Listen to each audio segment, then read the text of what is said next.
Good evening, everyone, and it is an absolute pleasure to welcome you to EGL 1 Season 2. We've had an amazing qualifier, but it is time to get down to business with the main event. My name's HellbirD, I'm not alone, I'll be joined by notAhero tonight as we bring you some amazing South African Dota 2 action. notAhero, welcome to the broadcast. It's been a while, welcome to the broadcast, huh?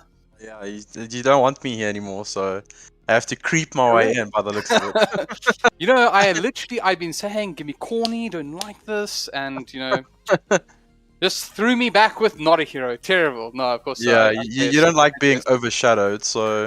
I was going to say I jest, no, I love working with you, but after that remark, anyways, jokes aside, obviously we are, I'm very excited to be back here. It's been, not a long time, if I'm totally honest. I mean, the reality is that I don't think anyone expected EGL 1 Season 2 to be, well, here already. I think we all hoped that it would happen for sure, but this obviously blew away all the expectations that we'd be back this soon.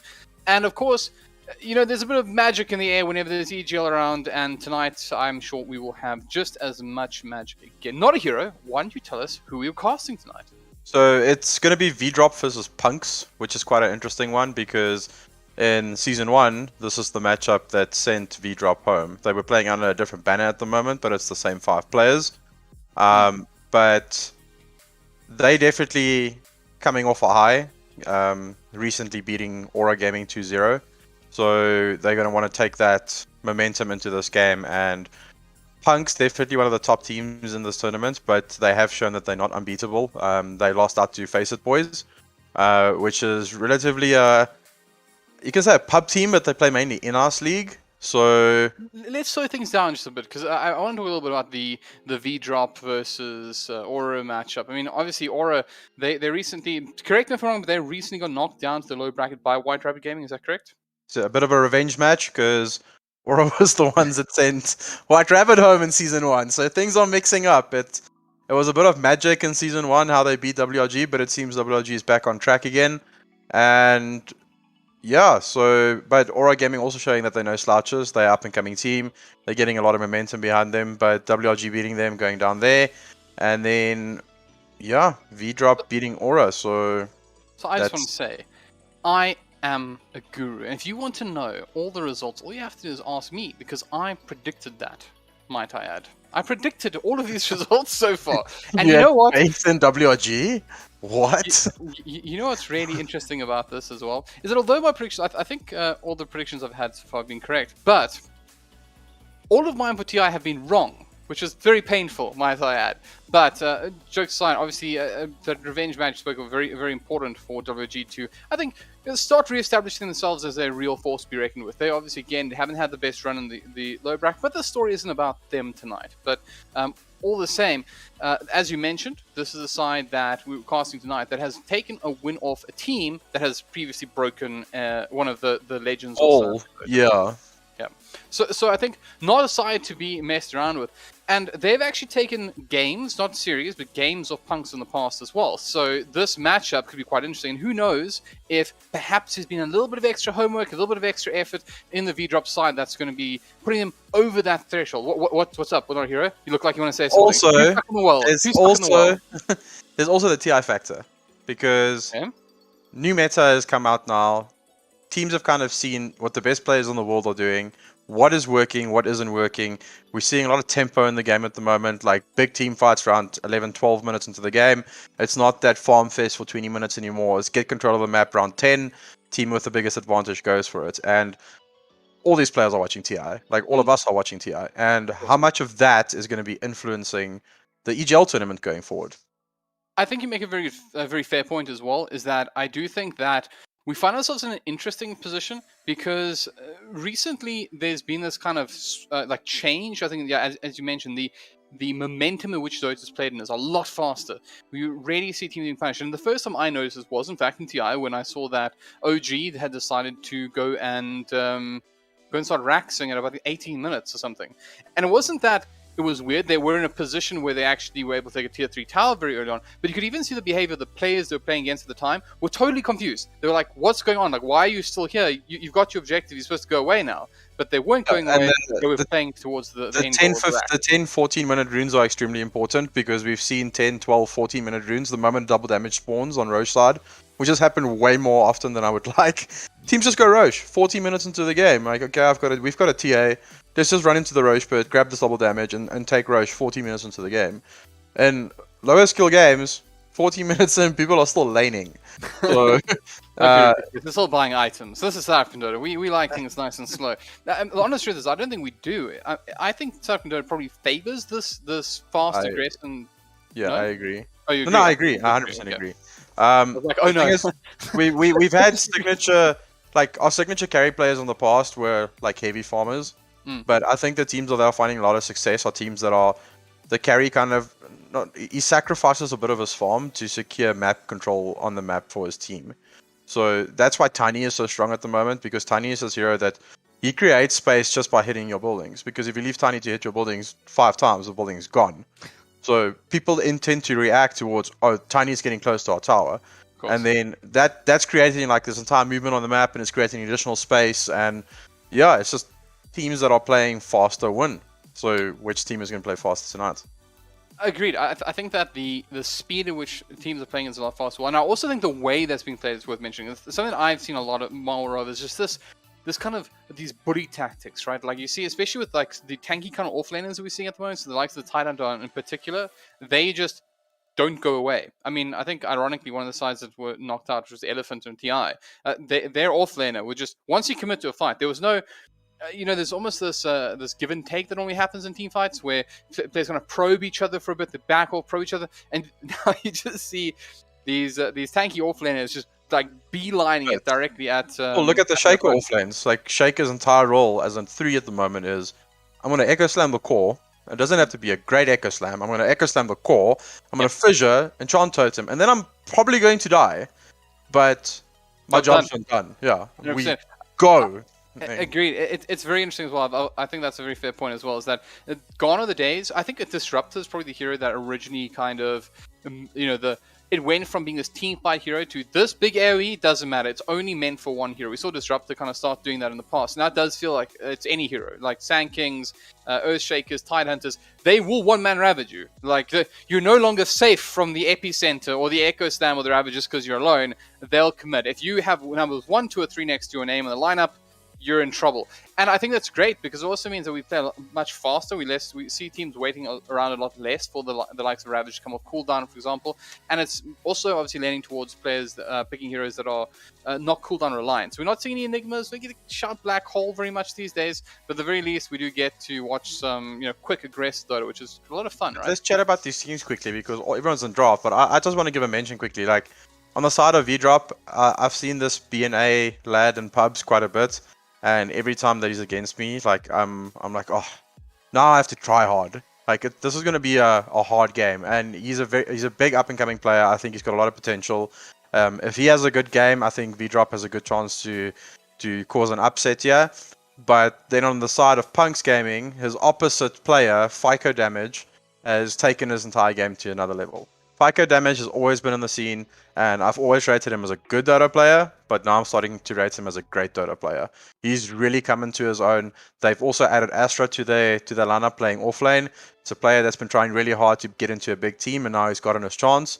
So put in the work, he's there, and they've got a youngster, or other form of Nemi, in the carry role. So, but this game is going to be FICO Damage versus BNA. It's not VDROP versus Punx. So I want to ask about Nemi, if you don't mind. Is that Nemi, when I've seen him play, he generally plays quite I want to say, for lack of a better word, a selfish core. He does a lot of farming, likes to get really big items. Does this favor the kind of the force support lineup in a way where Punx are playing a game where they just try to create as much space as possible for him and then he go wild? Or I don't think that works in this meta. Like you have to be able to kind of steamroll across the map. And like we all saw what Thompson did last night from the mid position on Void Spirit game 1 and Dawnbreaker game 2. Yes, it's a semi-carry, but they still scale extremely well. And that pressure creates space. So if, like I said, if FICO damage gets Puck or Shadow Fiend or anything along those lines, I would even be surprised to see if Puck or Shadow Fiend gets through the draft, because, like I said, this team is structured around FICO, and if FICO can be that pressure cooker or that roaming, oh, we don't want to play in this area because FICO is there, then Punx is going to come out on top here. But BNA can do the exact same thing. Okay, well, I know that the players in the point of the game where they're starting to do their draws and do their coin toss. That's what I was looking for, but I died out there for a second. But of course, this HellbirD. Well, here's the thing. notAhero. It's a great time to take a moment to remember what's really important about these events. And I want to say it's togetherness, community, and, watching great Dota. But really what it's about is about us giving you free stuff. So a little bit of a reminder, if you are interested, we are giving away some interesting stuff today. And, of course, those who support the channel, if you're on YouTube, hitting the subscribe or the follow on Twitch, whatever that may be, they'll be rewarded, specifically on YouTube, where you'll get 2 times entries if you have a sub that's active on the channel. I believe tonight we're giving away a EveTech Spacepad mousepad, which is pretty cool. I'm trying to steal one at the moment. HellbirD announces the draw, guys. Only once, please. Only once. Don't do anything yet. Do nothing yet. There's nothing to be done. I'm just letting you know that there will be some free stuff available at some point. At which point you'll do something. Until now, do absolutely nothing, because I've only just made it through. I mean, they've even added more casters into Evesports EGL 1 now. That's how bad I messed up the draws last time. I mean, crazy stuff happening in the background here. I don't know how notAhero is still around, but I guess the pool. Okay. Someone had to bring the face. I have to bring the muscles. Look, he's slowly inflating over the course of EGL. It's by season 5. It's just going to be a bicep on the screen. notAhero, let's get stuck into the draft, shall we? So far, Tiny and Tidehunter banned out by Punx with the first pickup on Magnus, and then Juggernaut and Nightstalker banned out by VDRXP, and they've picked up an Ancient Apparition to open things up. The Mag makes sense to me. The AA, I'm a little bit surprised by. What are your thoughts? So this AA is probably set up so they don't just pick Morphling, because we've seen Morphling Shaker be pretty popular at the moment as well. Tiny, self-explanatory, the hero is extremely strong at the moment. Tidehunter, one of the biggest team fights heroes at the moment. Juggernaut is Nemi's best hero, by far. So almost every single team in the first phase just bans Juggernaut. And then Astra has been playing a lot of Nightstalker. He played it in this tournament as well. He played it against XD Salt and had a pretty good performance on it as well. So yeah, just getting the Nightstalker and the Juggernaut out, comfort picks for them. But Snapfire plus Magnus is an extreme strong opener. I like that a lot. Snap, massively high win rate at the moment. Hero is just up and screaming for probably the last year. It's the most all-rounded support. It's got teamfight stun, minus armor, wave clear. It's got its built-in save, and its ultimate it's broken. Like what other hero in Dota from that range can do that amount of damage and it slows at the same time? So the Nyx is a response to the Snapfire, because they don't want the Snapfire ultis just to come out. Carapace hits it. It's a good counter, but it's not a foolproof one, because if the Nyx reacts late to it, he needs to get into one of the blobs. The travel time before it actually hits the Nyx, Snapfire will probably launch about 2 more blobs. So it is a counter, but it's not a foolproof counter. That's a very fair point, actually, is that there is that bit of delay. So it's still very reliant on the Nyx being hit by the first one and not the second, because if he does end up being hit by like 4 or 5, then the full combination is actually completed by the time by the Snapfire. He's actually running towards you by the time you think you've done a good job. So with that said, though, Nyx has to go with something strong in lane with it. So you can't really go with a traditional sort of, face this void Spectre or something like that. So do you think we can see something like the Luna come out? 10 seconds remain. It's been pretty popular. I personally don't like it. These Luna picks it's been nice to buff up your lanes, and then when it gets to your base, it destroys. But I have not seen a single Luna go into a team fight mid-game, even when it's the most farmed hero on the map, and it just destroys the enemy lineup, like a Sven would. Sven comes out, like that Sven, or like even like Tiny would, or anything like that. Like Luna farms extremely fast, But it's a great hero to have when your team is kind of already edging ahead. But when you're playing on the back foot, playing Luna is horrible. So This seems like such a cookie cutter draft from Punx so far. I mean, Magnus Sapphire Sven is like, just these old faithful, old reliable. They will work, and they kind of work. And there's nothing that I think have been picked up so far from VDROP that really answers him. I mean, you mentioned that the Nyx is a bit of a counter to the Sapphire, but I mean, it's not like the A is playing into a Morphling or anything at this point. Yeah, and they took out the Timber Saw just to secure the Sven's lane, and Snap obviously strength hero, and so is Magnus. So they preemptively banned this Timber and then snapped up the Sven. So really good drafting by FICO, by Jace there on Punk's side. But VDROP taking out Lina and Shadow Fiend again, all FICO damage focused heroes again. They've kind of isolated as well that this is the player this team functions around. But all the spirits are still in. Ember's there, Stormer's there, Void Spirit is there. Sanking.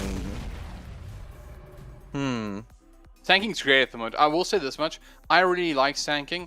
I don't like it into that lane though. Like, if that's a +5 snap, you've got Sven plus snap into the Sanking. And I don't think Nyx will be able to help him in that lane.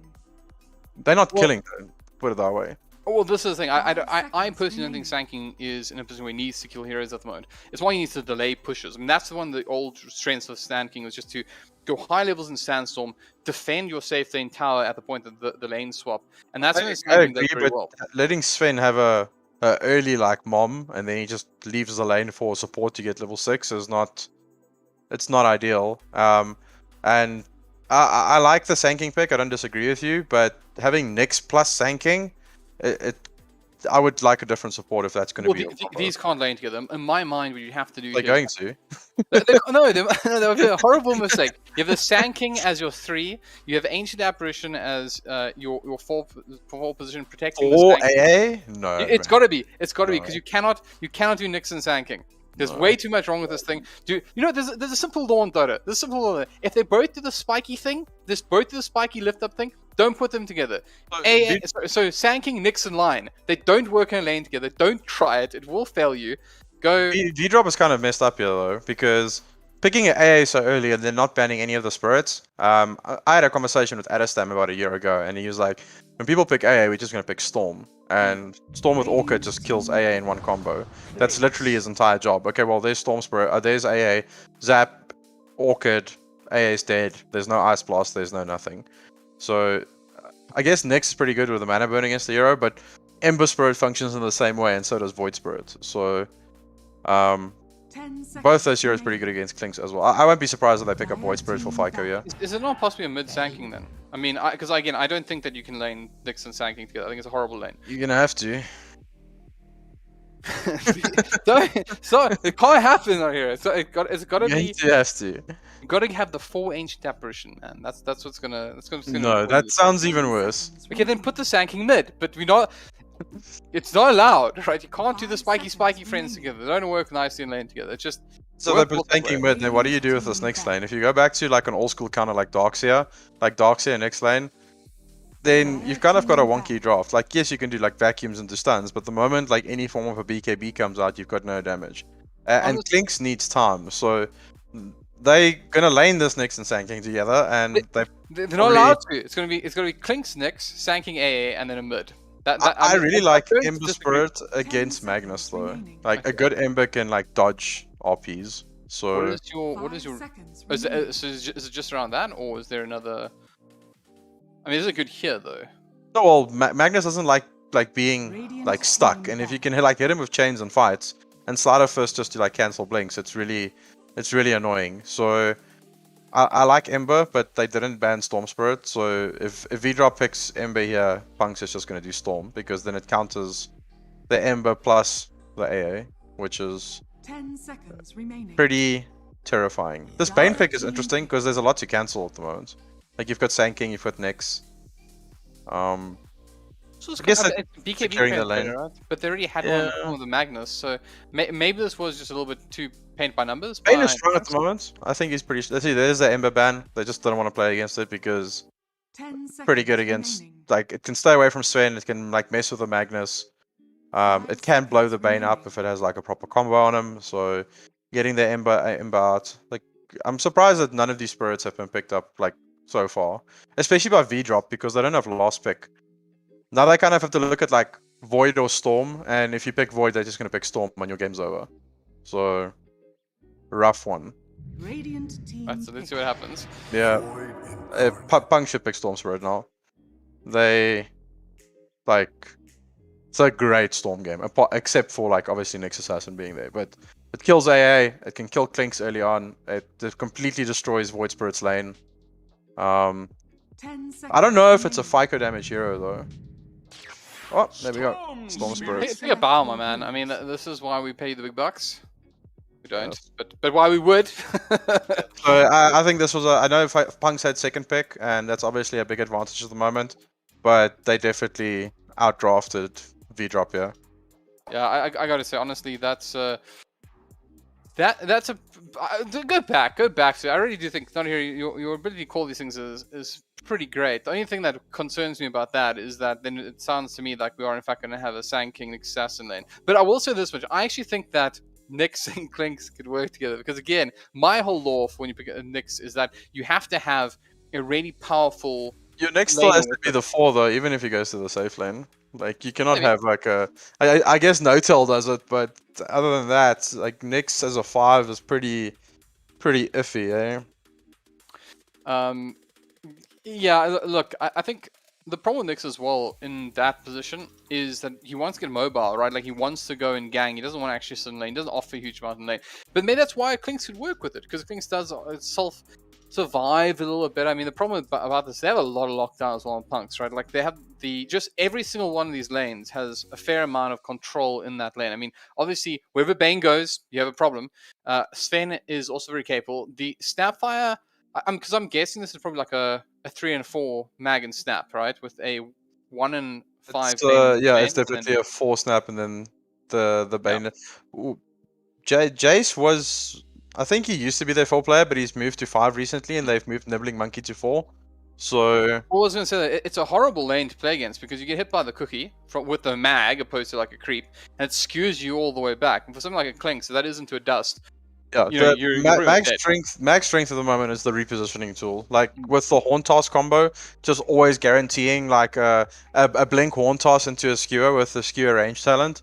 We've seen so many games like being turned with it, like big teams just crumbling because a core is always being caught. But that also, like, do you go back for like the old school Arise Magnus build where you just go blink 4-staff, which not a lot of mag players are doing. They're kind of going like still blink Echo or blink BKB.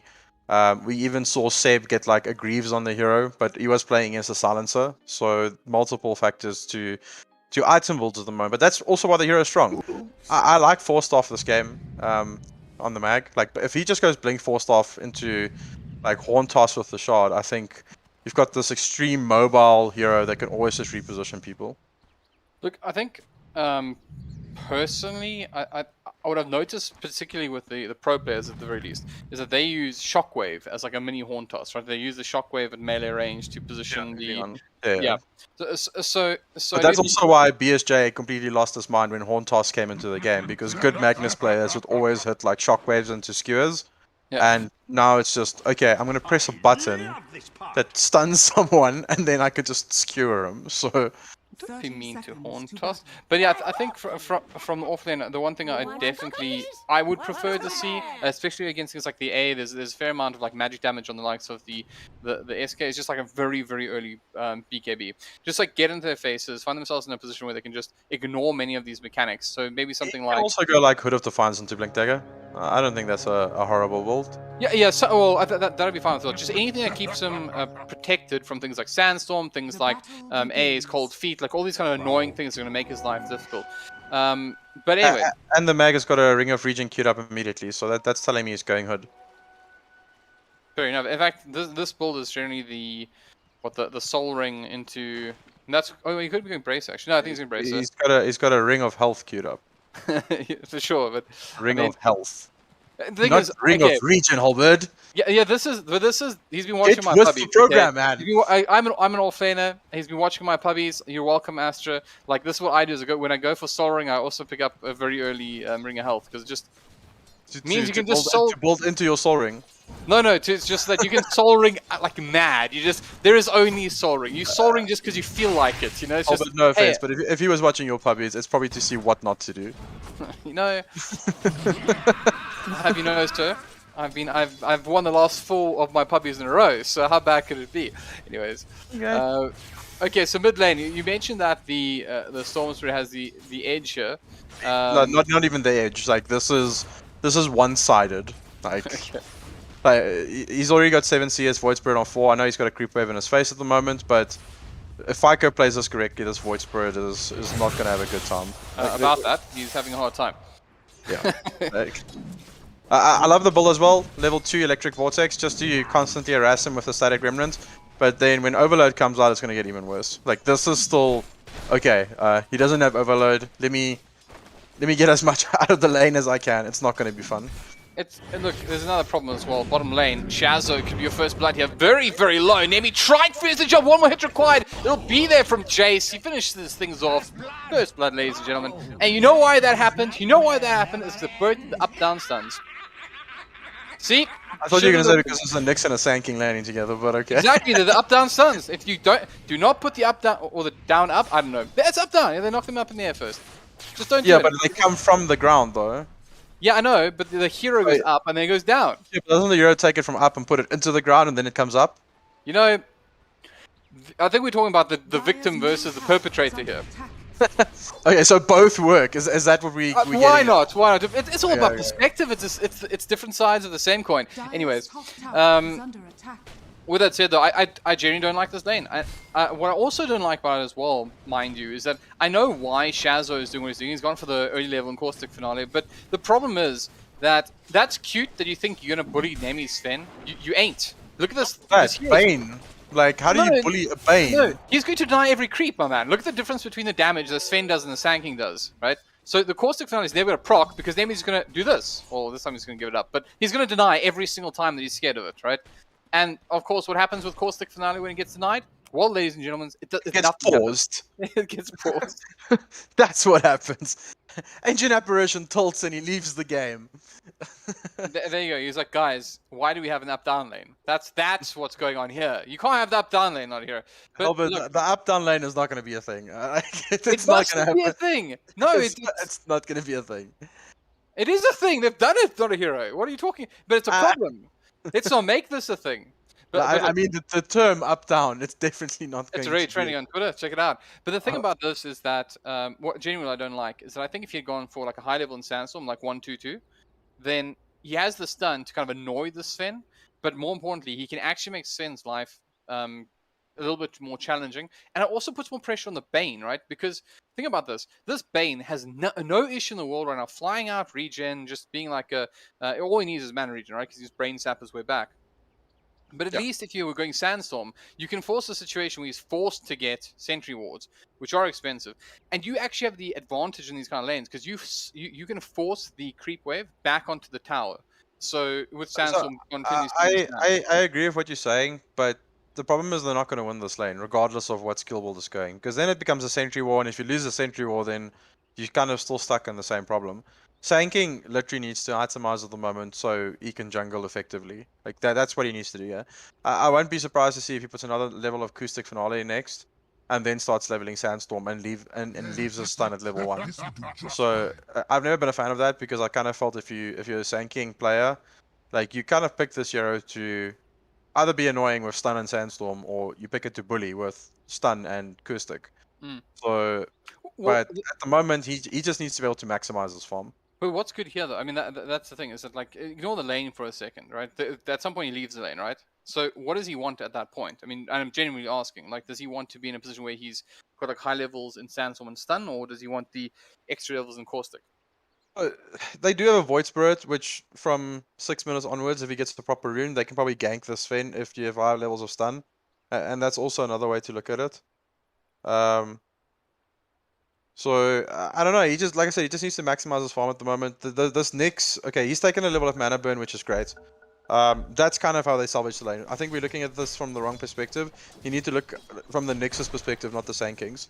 Nyx needs to now get a bunch of clarities, and he needs to mana burn this Bane over and over and over again. Yeah. Oh, the pain though.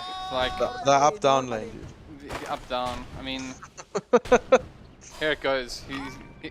Actually, the Nightmare comes out. Can give him some love taps as well on the bottom lane. Portability is maybe I'll turn this one around. Does he have? And he does have an enchanted Mango. It's up down time, ladies and gentlemen. You can't miss this. If he does miss it, up down will work. He doesn't even need the up down. Sanking just a passenger in that experience. Outplayed a little bit. I was kind of surprised that went on because I think there was still a Mango on the Bane, but I think he was planning on using the Two more important things. Please look at Storm Spirit versus Void Spirit. Do you mean Storm Spirit in his vacant lane? Because the Void Spirit's been forced out of the lane. Because fetch a sad bounty. Oh! No, he got it! Hold on. Actually, you potentially can turn this one. Why didn't you go? He had Dissimulate? Does he not just go for that? No, he doesn't have a level of Remnant. That's 180 damage. If you hit it. I mean, the Storm moves like a snail, my man. Like, that is... Nah. He needs to get back to this lane to try and get as much, like XP as possible. Because if Storm hits 6 before him, he's in trouble. Top lane. Sapphire does get brought down. It could be BNA as well. And is BNA as well. And but in the bottom lane, it's Sandy Claus who does fall to the Nemi J's combination. So, kills around the map at the moment. Nothing mid. Stares longingly at Weathered Hacker. But This Myco is rough, man. He got himself a water rune as well, so he is a-okay. This time with it, deciding not to fight, and this is not a very smart move from him. He does have the remnant down, but he doesn't connect on it. Out comes the MVP of the lane stage. No, don't walk into that, no! That's a yikes, that is a... Now, Void Spirit can't get back to the lane. The Storm needs to use his bottle now, no supports on base. A support should be tipping middle now to give him bottle. Bottle refill, because in the moment this Void Spirit TP's back in, he can kill him. Like, he needs a bottle refill, like, ASAP. I would have actually run back to it. They're all looking so happy, right? Like, the person having the hardest time the most is Jace, tussling with Shazo. But there's no one who wants to die right now, Mr. Analyst. I mean, I don't think you're wrong, but... A little bit of a misplay from Fyko. Like, he could have gone to base while the Void Spirit was dead. And he decided to clear that small camp instead. And now Void Spirit's respawned, he's giving him a... he's giving him level 6. This shouldn't have happened. That is a very fair observation. The thing is, yeah, I mean, so, like, let's be honest, he's having a world time. 38 for 1 at the moment. He's definitely not suffering, and we'll forgive him his trespass in this regard. But that was a really unforced error as well from Weatherhack. I mean, we all kind of saw him walking into the Remnant, and Ben's got him. Being left alone at all, because Jace is now here. There's support coming in. Fyko goes in aggressively. They turn this one around on him. That is a question at best mode. He has the Astrals, will go back. He has the 8th room down. Isn't quite able to connect onto Fyko though. It was a heads-up play, but didn't find his man. He goes back with the Astral. Now wannabe turn it to Fyko. Does have the call down. Do they make this one happen? Buddha, he wants to finish on Fyko. Isn't able to do so. Jay's going to put him to sleep. Rest easy, my friend. You'll have to accept my offering, because that's likely the outcome here. 8th room comes down with the Dissimulate, and Jace probably, eventually, slowly but surely dies. He still... No, not like this. Astral in from Weather. He does surely have the damage. Finally finishes the job. He'll pick up the kill, but that went on for so long. Please tell me you saw that dodge by Fyko on the next stun. He dodged next stun with the Storm Spirit Zap. Like, with Ball Lightning. That was... Yeah, that was pretty sick. You know what, that happened? That was very sick.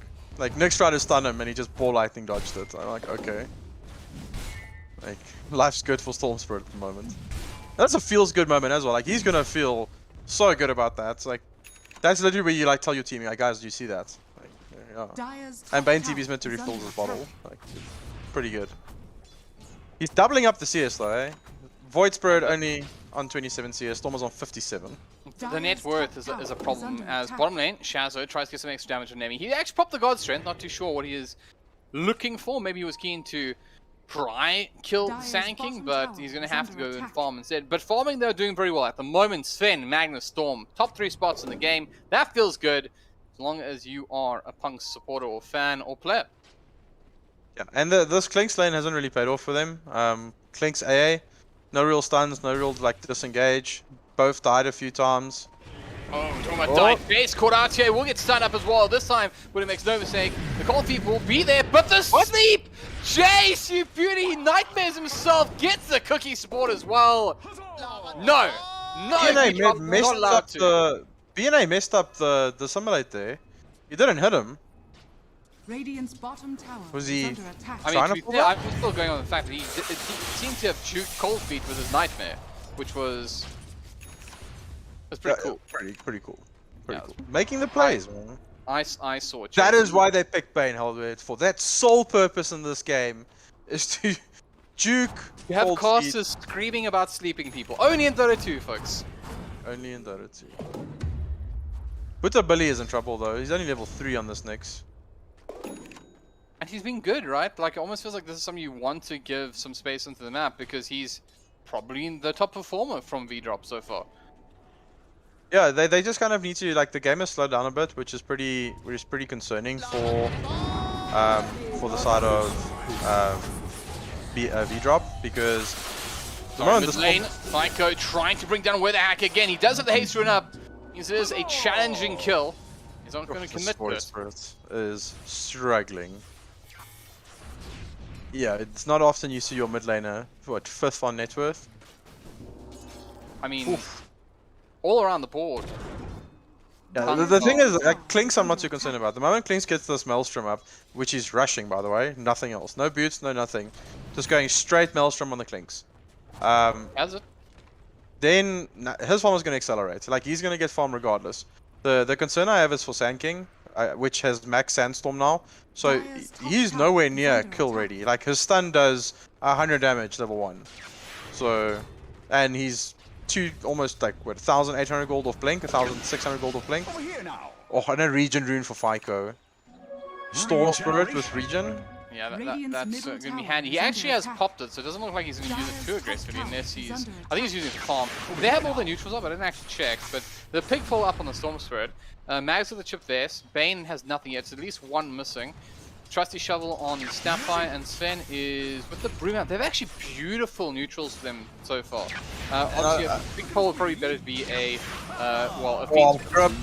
yeah, picking up the first one. What's going to BNA? And BNA doesn't have any levels of skill. Psycho, he's around no one but foes, but he manages to get the kill onto his opposite number. In comes Jace as well. Butter doesn't have a huge amount to work with. Does have the tail up now, but he's not able to do anything. Fyco is just literally rolling over VDROP at the moment, and he goes in aggressively here. Gets off the damage onto the Bullet Bully Nyx Assassin, who's out backing off. But guess who? It's Jace who says no! And that's what happens when you don't have level, folks. Because Brain Sap level 4 is pure damage and it hurts. He had Carapace there. I guess he felt that he was dead regardless and he just wanted to die and respawn as fast as possible. But yeah, they're giving the Nyx the tome now, which is really... Oh, wait. They get the Sandstorm up. Chazo goes around the skewer back. There's a lot of damage onto Jace. Going to steep himself up. Here comes the RP! Mortimer back here. Fyco there as well. AA will go because Butter's helping out. BNA missed with the Burning Barrage though. He was actually a little bit further back. He didn't quite have the range to contribute the damage. They do trade out 2 for 1. 2 cores for 1, but it could have been so much better actually. They were close. That RP though was clutch. Fyco overestimating how tanky he actually is. Gets hit by that AR ulti, which VDROP needed. That was definitely needed. We were like breaching the edge of 8-9k there, net worth difference. They pulled it back down to 7, and Storm Spirit was having a field day. The only downside to that is Nemi, Barman, like hitting creeps to HellbirD. What a surprise! It's almost like, you know, it's funny is that when we spoke about this during the draft, just killed AA. Yeah, the catch up. Fyco, though he is out of mana, but it comes Astra back with you, foes. Don't want any of this. Shazo wants to desperately get in range for that Impale of the zone, the Barrow Strike, but unfortunately for him, never gonna reach it. Beautiful little word from Astra, selfless and not even punished for it. See, guys, calmer playing out there. but that's exactly what I spoke about in the draft, like picking AA so early and you don't ban Storm Spirit. AA showed his face on the map and Fyco was like, okay, I'm going. And he almost like gave his life back, but Astra being in the right place at the right time. But that is going to be AA's game for the rest of the game. Like, he's not going to have a game. And Fyco just needs to find him every single fight. And they'll be perfectly fine. This is where you buy. What's that item called? It's when you're buying a Shadow Blade. It's the invis portion. It's the one. And then he just buys dust, and then you cry even more. No, you just never show. Like you don't get the Glimmer Cape. You just buy the amulet. A Shadow Amulet. Thank you. So you just get the Shadow Amulet, and then you move like Shadow Amulet. Do you know how you can activate it? Walk a little bit, activate it, walk a little bit. That's what you do. You never show on the map. If you don't know where to dust me, here comes the skewer from Astra. There was the Spike Carapace down. Steve actually missed time. Works out for Buddha. Gets a little bit of good fortune there. That was a little bit of wonky plays, like the sleep and Snapfire hits the sleeping target and the shockwave missing. Considering Nemi almost has the entire net worth of his foes, we'll forgive them their trespasses. Bottom lane, BNA going to try to clear out this bottom lane, but he's got to be careful. Nemi is there with God's strength, and he doesn't have a level of Skeleton Walk yet, so obviously information that Punx wouldn't know, but could be scary. Mid lane, however, they're trying to bring down the mid lane tower. They had a little shredder up on the tower, so it's lost some armor. RP on Magnus again. So, Storm, or Regional Storm, they're going to want to fight this. 100%, they're just waiting for that to cool down. He actually picked it up, he had it in his backpack, got it open now. Let's see what they choose to do. It looks like VDROP had given up that mid tower. Interesting build by FICO here. Kaya straight into BKB. That's not the standard, like you usually see the Kaya and then into an Orchid, and if you feel you need some survivability, they're going Kaya Sunj into, but I guess he just doesn't want to get caught by this Nyx Assassin in the fights. He doesn't want to get like mana burned, he doesn't want to get carapaced, and then he's gonna probably have a pretty free game. Oh, they're setting up for this bottom. They really want this tower in the bottom lane, and Buddha has found his man. Astra gets caught up by the cold feet. Don't mess this up, guys. We need this kill. VDROP will find an important pick onto the Magnus. Of course, it means no RP on the field for a little while, and pressure they can apply to this bottom tower. It stood for long enough. 15 minutes in, a little overdue for a takedown. And that's exactly what VDROP will supply. Yeah, and no RP on the map. It gives them some breathing space. We saw the Magnus plus Snapfire in that last engagement, just the 2-man RP with the Mortimer's Kisses. So just getting a bit of space. This tower is crucial for them. That also means that Klinks can rotate through this area a bit more effectively. And Klinks is getting there. Like, Network's starting to go up. He's got the boots now. He's got full treads on the courier as well. So, and he's got one of his Dragon Lance components as well. So just getting there. Klinks farming fast. But is he ever going to match the pace of the Sven? No. Probably not. No, it's not. Because Probably Sven not. I mean, he's interestingly enough, he has the Morbid Mask, but he's not. I think he probably had the mom and then disassembled for the Echo Saber or something. No, he never had a mom. Did he never have the mom? Because he's got the lock. I think he just got the casual Morbid, and then he blocked it so his Echo Saber would form. Gotcha. So, well, with that in mind, this hero just farms too fast, man. Like, the amount of... I mean, what is the GPM at the moment on this hero? The GPM on Sven is 491, right? Now, he has, unlike the Storm Spirit, not been very involved in the Dota game. He's had 2 assists, that's it. FICO, who's only marginally higher than him, is 413. HellbirD, I just want to point out, like, you can see Astro has played some Dota with me, because remember when I said Blink 4-Staff on Magnus seems really good this game? Well, he's going Blink 4-Staff. You know how you know Astro is watching my puppies, not a hero? Did you go Blink 4-Staff? Casual? No, casual Ring of Health. See? Oh, did you go Blink 4-Staff? No, I don't play Magnus. Okay, but then definitely not watching your puppies. Yeah, it's close enough. Does he not have the casual Ring of Health? Just saying. It's not going to be casual, he's going to turn it into a hood later on. Eventually, but it's 15 minutes in, 60 minutes in. Nah, just let me have this one. Just let me have this. Okay, I'll give it to you. I'll give it to you. I'm sorry. I'm gonna cast now. There's play-by-play to be had here, so I can talk. So notAhero can't. Anyways, it's actually definitely analytical time. Take it away, notAhero. What's up? What's up? I'm interested to see where Bane's gonna go first. We've seen a lot. Oh, he's got Blink Dagger on the courier. What? Is under attack. This +5 Bane is a 60-minute blink. Notal and then prefer like Aether Lens. But yeah, I don't dislike that. That's gonna mean he can always get onto like a crucial target in these fights. It's gonna allow him to engage a little bit later. Like he can play with a sleep, like sleep save as well, which is gonna be pretty good. But both teams kind of in a stalemate, like the stare down in this mid lane, kind of waiting to see who shows first. But Klinks is nowhere close to this, and Sven can link for this. Sven is still farming, but he is close to his team. Dire's top tower What's kind of weird is that I actually agree that the Blink Dagger and Bane is quite nice, but normally you'd see it come out a lot later, right? Like, you generally would see something like a... But with Magnus, you just blink, sleep a target, and he skewers him back. I mean, fair enough, fair enough. Let's see if that's exactly what they're going for. You haven't been wrong tonight, so I wouldn't be too surprised. That'll be a cutesy little thing. Like, imagine being a Void Spirit and you just get like flipped, blink RP skewered or skewer RP'd. And then Pudge arrives from another game and hooks you as well. Yeah, and then you get slipped into an again. electric vortex. Did you see a TI where they chain stunned the Faceless Void for 20 seconds? I didn't. 20. Hold on. Buddha goes to aggress. The A blast is coming through as well. It looks like it may hit, but it's BKB after FlyCo means they turn this one around and they want more. Oh, Builds no! up the RP! Forget it! We're the man's out of here. And they know that is exactly the response. Punx realize they've messed this one up, but they do manage to find another opening. BNA is there, but the epicenter onto FlyCo. They'll bring down the Stormtrooper eventually. Don't leave somebody left alive on half HP because they will get out a huge amount of damage. It's exactly what he did. Punx could have fought that. There's no aim just blast. Nemi, baby. Oh my soul. That damage is broken, and Alfie comes out. Shazo, he's going to drop the Sandstorm. They do have vision, however, so they bring him down as well. In the end, they only bring down the Stormster to V-drop, and they lose 3, including 2 cores. That was a very good evaluation of the situation by Punx, but I do think if they had quicker reactions and decided to make that play early on, like FlyCo could have probably survived, but still getting the team fight, still getting the results. But even though AA buys back, AA with no Ice Blast, what does he contribute? Like, yeah, that's a buyback, respect the buyback, but guys, it's an AA, he just used Ice Blast. Like, put the foot on the gas and let's go. But that RP dodge though. Yeah, I think when the RP was missed, that was the opportunity for V-drop to turn that one around. But you can see they just never really applied the pressure. Even when they went off the Storm Spirit, they didn't commit to the kills. So got a large amount of damage. And from the grave, his revenge was found through the spiritual successor, Nemi, who was able to just, well, click buttons and then... Click buttons. Yeah, he clicked buttons and things died, basically. Make his hero angry and then hit someone twice. Pretty much, you just... Sven smash, and Sven did smash. No, he did in fact smash. Very interesting to see the item choices that are coming out. You've also got the S and Y on the Sven, and now he's opting for the BKB.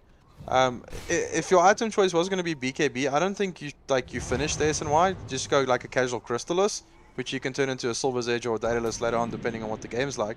But he's opted for like a full S and Y, now BKB. I guess he's got enough damage. He's farmed enough to still like just destroy these heroes. But it's a very defensive build for a team that's this far ahead. You know, it reminds me a little bit of, was it Velprax, the APG player? Who used to build like 4 Ogre Axes and then turn them into items. Sounds like Frank. No, I'm pretty sure it was Velprax, but maybe it's good in they go onto the AA, they bring him down with that screw combination into the Shockwave, more than enough damage. He was able to get off his blast, but this looks like they're setting for Roshan. Now, admittedly, V-drop are pretty good around the Roche pit. They have all the up, down heroes, but...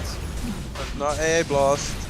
Yeah, and it looks like they're not interested. And I think they know this is happening. They're just opting to ignore it.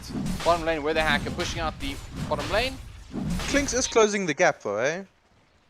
Like Sven's on 11k, Klinx is on 8k. Like he's definitely like making some headway and closing that gap. I would say, if I'm totally honest, more like he's not allowing the gap to further over time, which is probably kind of the same thing, right? Where you can, if a 2k goal deficit at 50 minutes is nothing, at 10 minutes is significant, right? So it's that kind of... BNA is running into on this Klinx now as well, is that he has to go BKB next in these fights, otherwise Storm is just going to gun for him.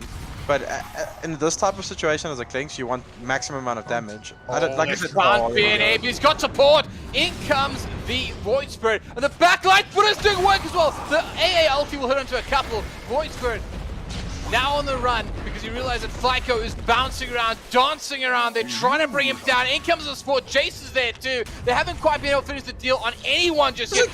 So Buddha comes in, gets off the Impale. Now they're controlling him. He's pulled back into A3, but the BKB does get popped now. Wannabe trying something. They just try to beat down FlyCo, and they will for the first time. He has the Aegis. Nemi returns. He easily dispatches the next assassin. And it was FlyCo's team. Like he fought him for like a full 5 minutes before anything happened. Oh wait. The plan was, obviously, let them use all their spells on the Aegis, and then we'll play Dota. And then this AA just gets destroyed by Storm again.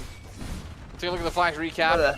See that they did manage to kill the Stormster once, but they lost a couple there. God Strength up in 10 seconds. That was without God Strength. It's the scary thing is the XP again as well. Like there's not, I mean the goal is one thing, but the XP is really significant. It is a massive deficit, and there's a 92% win probability at the moment for Punx, and I tend to agree. The thing is as well, that was the mid-storm playing with the enemy's pos 1 for probably a full minute, and they could kill him like barely, and he popped the Aegis. So that is extremely concerning for VDROP. They wannabe, man. I'm so happy I'm not him in this game. And he went to Veil, so he's not making his life easier by just getting like a glimmer or something. Double damage. Jace. Vayne? Up. Casual. Hey guys, how's it going? Oh, sorry, wrong team. Actually, the funny thing is, I thought I was on the Dire, so I was walking, and okay. Yeah, he's a scary purple hero. He fits on the red side more than the green side. There you go. Yeah, definitely a traitor. He's the, I don't know, I'm trying to think. He's the fly of this matchup. Bane. That's too soon, HellbirD. They were eliminated today. It's too soon. You know, as someone whose heart has been broken by EG 9 out of 10 times, I feel like it's okay. It's okay. I'm not gonna say like I had a chat with a mate today, and when EG was eliminated, and he was like, "Okay, now any of these teams can win TI, and I'll be okay with it." Listen, all I'm saying is, guys, bet with your heart, right? Because I literally, if you go find me on Steam, you'll see that I'm a secret supporter. It's there. I proudly, every time I TP in and you see that secret logo. Where do I have them in my bracket? Already out of the tournament. Secret are gone, right? According to HellbirD's bracket. And where are they? Oh, just casually beating IG 2-0. Yeah, Upper bracket stuff. So you know what? Just bet with your heart. Where's your heart at right now? Punx or VDROP, huh? You can't ask me in a game like this. Come on. Like, from the drafting phase, they were completely don't think outdrafted. logically, just think with your heart. No, they were completely, like, you know me. I'm the analyst here, and when someone has a solid draft and then they're the team that wins, then I'm with them on that side. Like you covered your bases and you executed well. Like VDROP drafted themselves into a corner, and now they have to take their medicine. Put it that way. Well, guys, friendly reminder, if you are going to play Dota with notAhero, is that you should 100% pick Lion and offer to lane with him. It will make him incredibly happy. Look at that smile. No, don't do that. If you can play Lion, but you're not playing it in my lane. Because someone else would love you to line with him. That's what I'm saying. I like this position from the Sanking, by the way. He's pretty far back. And IG felt that today, HellbirD. They drafted Lion both games. And see what happened? Yeah. Take that, Lion. That's a hero. You know, I'm just saying, Lion is king of the jungle, and we are in Well, Africa. not that Lion. He's from hell and back to hell and hell. Like I said, he's king of the jungle, and here we are in Africa. So. No. Go read Lion's Law. It's like the status quo out of all. Can they make this work? They missed with the skewer back. There's a defensive user comes out. The burst strike's beautiful. Can they turn this one? Vico, BKB's up. Mortimer laying into the back line. One of his gone. They've already lost two, but the buyback will come from the A again. Vico's so low, but not low enough for VDROP to have any kind of celebration. Because he's Jace, my man. He blinked on their faces and used Fiend's Grip. And he survived. An illusion. We're able to get that close to Bane, right? No. Bane blinked on their faces. What's this illusion doing blinking into our base? That was... I don't know even how you survived that. That was ridiculous. Shazo survived. That's even more absurd, if I'm totally honest with you. He was... Astra doesn't have the shard yet. It's... I guess he wants to speak AB first, but... Like, sieging base, just get shard and, like, make some plays. But yeah, Punx thoroughly in control. The items are progressing. The Snapfire has almost same net worth as Sanking. He's not that far behind the Void Spirit as well. It's just getting out of control. How do they even kill this Sven? Like, refresh on every single one of the heroes. Double AA blast them with double Sanking ulti, I guess. Actually, I think you're just not thinking mystical enough. Oh, this thing's messed up. BNA messed up. BNA messed up big. RP commit to. No! No, not like this. Remember, friends, even if you recall, and I look at Jace, who also does not have, you carry dust, guys. You carry dust. That's your RP down. Well, you know what? This is what you do, right? You want to beat Nemi right about now. You sacrifice a corner of your room. You light a candle. You find religion, and you pray, because right now Nemi is pretty much double the net worth of the clicks. Shazo. Believe it or not, you're in trouble, friend, but don't worry. Entries don't carry dust. They do go back in. They get out to put it. In comes Psycho. The A blast not going to expire much luck. There's items on the deck. They do catch it out. And more importantly, they catch up BNA. Cookie taken with chocolate chip. And it's also going to be your corpse creation. Okay, he's turn? Okay, that didn't work out so well. Your corpse That did not work out at all. You were Just doing so well. I was so hyped for you, and you were getting me excited, and then you said corpse creator. You know, corpse creator was what I was going for, but then I said corpse creation, which didn't fit. You know, like that's the. You just ruined it, HellbirD. Yeah. I'm used to it by now, though. It's okay. And that was without RP, eh? That was with no RP, and that's how your fight goes. Top lane. Rough. They Power need to in get trouble. this. In comes Worthy, gets up a double silence. No, nothing in it. Demi stands his ground. But can you make something happen? Vico stands up in the high ground. He's got a gem out as well, so no fanatic behaviors available to these Invis heroes. They're going to have to be very defensive. Have to respect that the Vico is a hard man to bring down. And well, when you have Jace in the backline just putting people to sleep, it makes it even harder. When you said no fanatic, I thought you were going for like a pun there. But, okay. I do those by accident all the time. Dota pun, team fanatic, let's go. What's the roast timer there? 2.5 minutes, possibly? Yeah, 2.5 minutes, then Roche will be back up. That's probably their next timing. They're playing this very safe. I understand that they want to progress properly in this tournament. And they're not underestimating the skill with this V-drop team. Oh, Jace has got the sanking. Jace has got the sanking. Oh What? no. Astra? Oh no. Please tip him. Someone please tip Astra. I'm trying to tip him. Why can't I'm trying to tip him as well. Like I'm sorry, guys. he had all the time in the world for that. I'm breaking a cardinal sin. Wookie, I'm so sorry.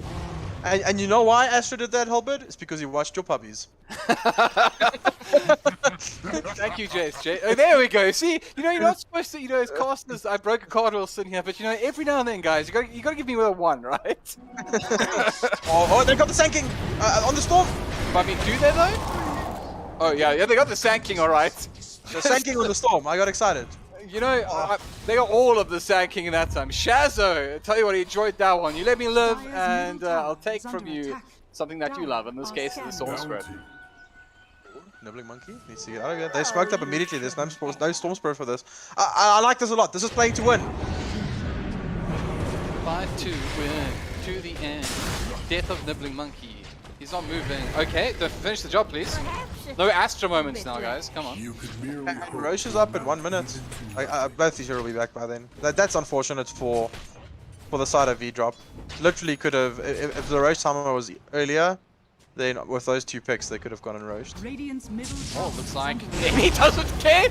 What? 3v5? I don't care. Let's be the 3v4. How about we turn that into 3-on-3 because they're gonna find the game runs the clicks. He's down. You know what? We're not done just yet. Buddha, get over here. I want to have a conversation with you. Nemi goes back and he wants to help out Astra and Co. Get down to Hacker, and they do have a blink dagger available. It's just a moment, and they're swarming. They're trying to get onto him. Where the Hacker? Still alive for a little while longer, but is he out of tricks? Nemi says, I'm done with this nonsense. Dispatches them, and 3v5. Who cares? Who cares when you have this Sven on the field right now? Yeah, he is massive. He's doubling the Klink's net worth, almost.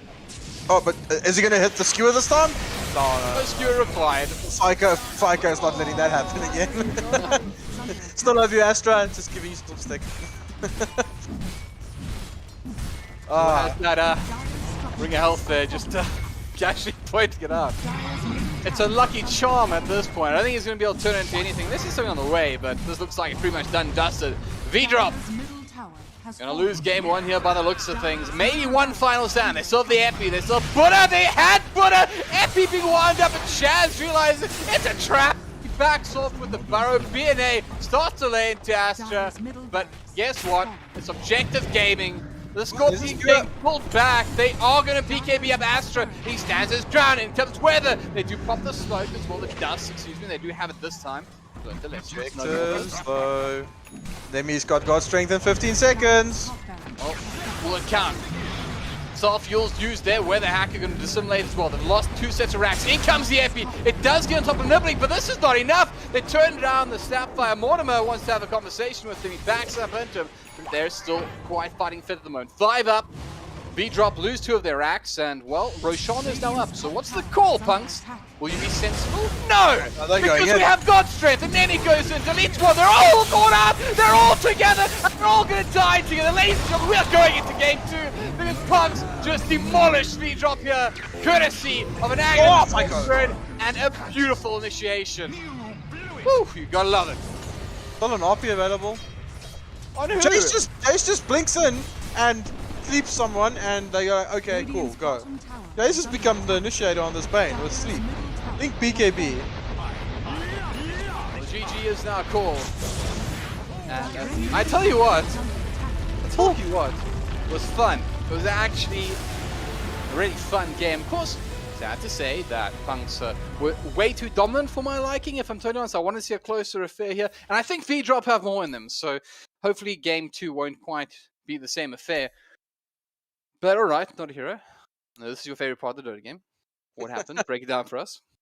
No, V-Drop drafted themselves into a corner hard. I even called it in the draft. I said they kind of have to pick one of the spirits here because they're lacking mobility around the map. But if they pick Void Spirit now, they're just going to be countered by Storm Spirit. And you can't pick AA that early, not ban Storm Spirit when it's as popular as it is. We saw FICO just going ham for the first 20 minutes of the game, made all the space for Nemi to get extremely massive, and yeah, it was just downhill from there. Okay. Well, we're going to take a quick break. But before we do, it's a really important time of the affair tonight, and that is to not say affair again in the entire evening, because I'm going to stop that right. I'm going to put a pin in it. Anyways, but what we're definitely going to do is we're also going to bring out the fact that we're giving away free stuff. We spoke about this at the beginning of the broadcast, and we're going to speak about it again. So, want the free stuff? You just got to come over, chat to us on Twitch. Because if you come over to the Twitch channel, give the Twitch channel a little bit of a follow there. Make sure that you're checking those purple tick boxes, and then type smile into the chat just once. For the love of everything that is merciful and good in this world, say it just once and not more than once. Not 3 times, not 5. It's not odd numbers. Don't message an admin to say, sorry, I didn't listen to HellbirD. Just write smile. And you can, of course, win yourself a... What? I'm looking at the production. Okay, no, everything's fine. Good. Just said once, and you can win yourself that Evesports Spaceman mousepad. But of course, now we're going to take a quick break. We will be back soon with Game 2 between Punx and V-Drop. Don't go anywhere. And of course, come join us in the Twitch chat and drop that smile.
Welcome back, everyone. Game 2 between VDROP and Punx about to head your way. If you're just joining in, of course, VDROP, they had the moments, but ultimately they lose their first matchup up against Punx here. And of course, it was a pretty dominant performance from them, let's be fair. But anyways, of course, my name's HellbirD. I'm joined by notAhero, and welcome back to the broadcast. So it's the draft phase. We're already stuck in. Let's go. Let's get in there. I don't production.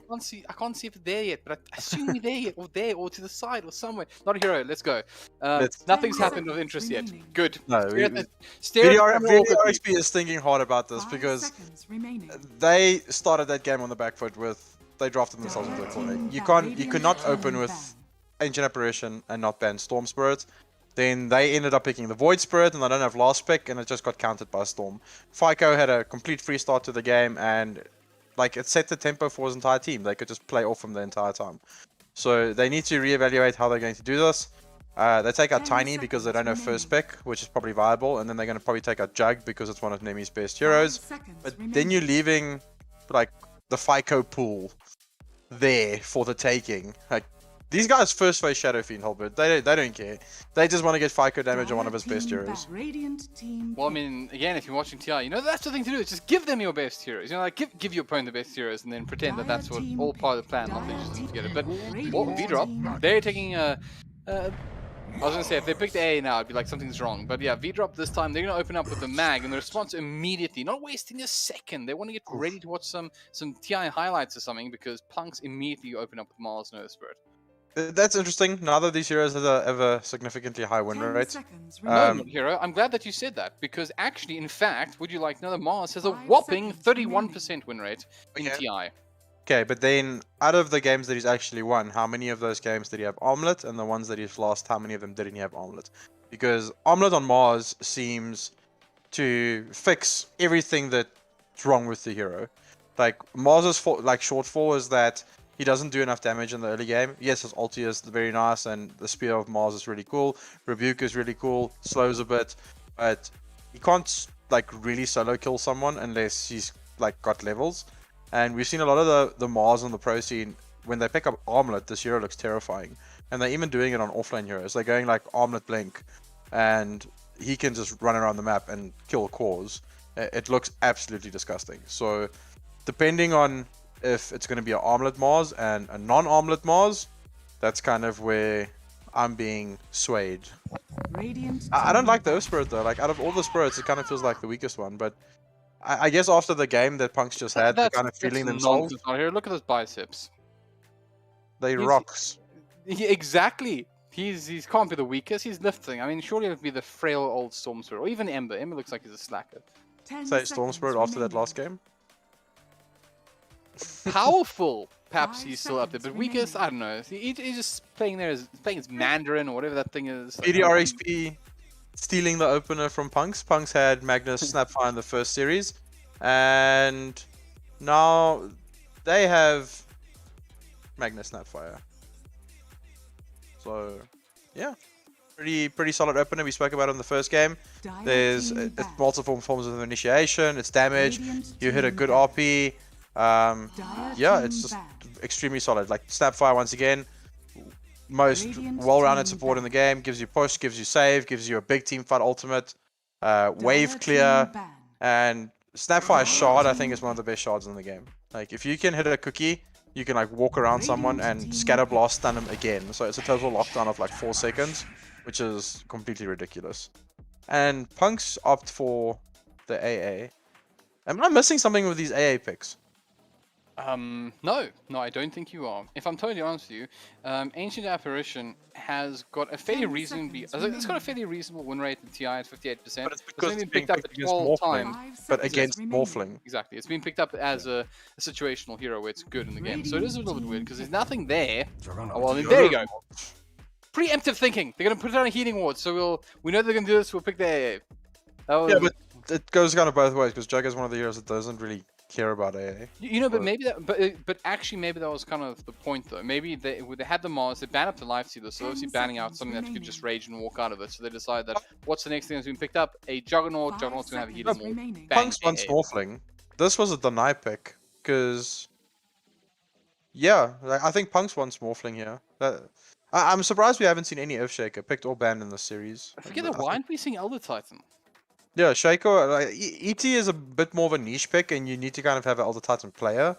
The hero's not that hard to play, but like you need to know what you're doing on Elder Titan. The hero's got like limits that you need to look at, and if you don't know those limits, then you're not going to perform well. All I know that every South African team in the country sent Traxian a DM on Twitter, like, "Hey, dude, you want to come help out?" It's probably Oh, please stop.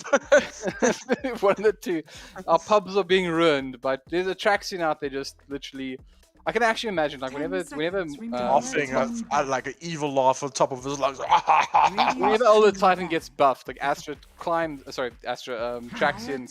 to the tallest mountain and just roars and beats his chest, like, yes, it's my time to rain terror on South African Dota. Anyway, I'll never forget that. I was there for that final, pulling out Elder Titan Spirit across the entire map. It goes through like 7 jungle camps. Gets to the other side of the map, he's got plus 1000 damage, and he one-shots a Crystal Maiden. Can I just make... Forget the Crystal Maiden, he was one-shotting cores. He one-shot, like... One-shot his own cores that were kind and of... that was before the Ags BKB buff, eh? That was before the Ags BKB buff. So, yeah, that was a moment of South African Dota history which will live on forever. No, we have very short memories, we'll all forget it. But you know what? You and I will remember it, notAhero. And if you're watching right now, try to remember it. It was a great time. But anyways. This Bristle pick, is it going to be then a mid-Mars? Or are they just doing like a Virtus Pro strategy where you run safe lane Bristle? I remember WG liked that in the previous EGL, but it's a different hero entirely now. What I will say this much is VDROP don't have a great silver edge carry. I mean, actually, that's one of the big things that changed item-wise between... Jug is okay. He's probably fine, but it's not like, you know, honestly, I wouldn't call him a natural silver edge carrier. He's more like a we'll make it work carrier. Where like a Medusa would be like, I don't want this item. Holding crits on a hero that has a natural crit doesn't feel the greatest. Kunkka. There's a silver edge carrier. It's a better draft as well. They've got clear team fight with like Kunkka, Boat, Snapfire, and Magnus. So what is this? There's 2 Kunkka, 1 Jug, 3 Mag. Yeah, and Kunkka can hunt around the map, create pressure, create space with the supports. Natural BKB carry as well, so he's handy up against pretty much everything that's on the field, excluding the Bristleback, but he gets Silver Edge and he's good against it, right? Yeah, it's just a weird item build for Kunkka, because Kunkka at the moment is going like Heaven's HellbirD into BKB and then Ags. But I don't think you go the Heavens this game, you just go like straight Silver's Edge into BKB Ags. I will say this, I do feel like they missed a trick. Like, I would have loved to have seen him gone for, instead of the Kunkka, something like a Legion Commander. Because Legion Commander is amazing against Bristleback. Because you can direct Bristleback towards your team, which makes like a Silver Edge irrelevant. You don't need it anymore. But it's horrible against AA, because like anytime you duel something, you're going to get AA blasted and there's no healing from the moment of Courage procs. Gotcha. So I agree with you, but then like you just like you're sitting duck for like an Ice Blast. I only have BKB at least, but I see your point. I see your point. Well, what did Punx go for? Oh, it's a Tinker. That is a good pick. That is a really good pick, and I really hope he plays FICO damage, plays it like in that proper tempo that we've seen Thompson play with it. It's just double null tally, blink dagger, and then full on burst damage. That is I don't know. I don't know.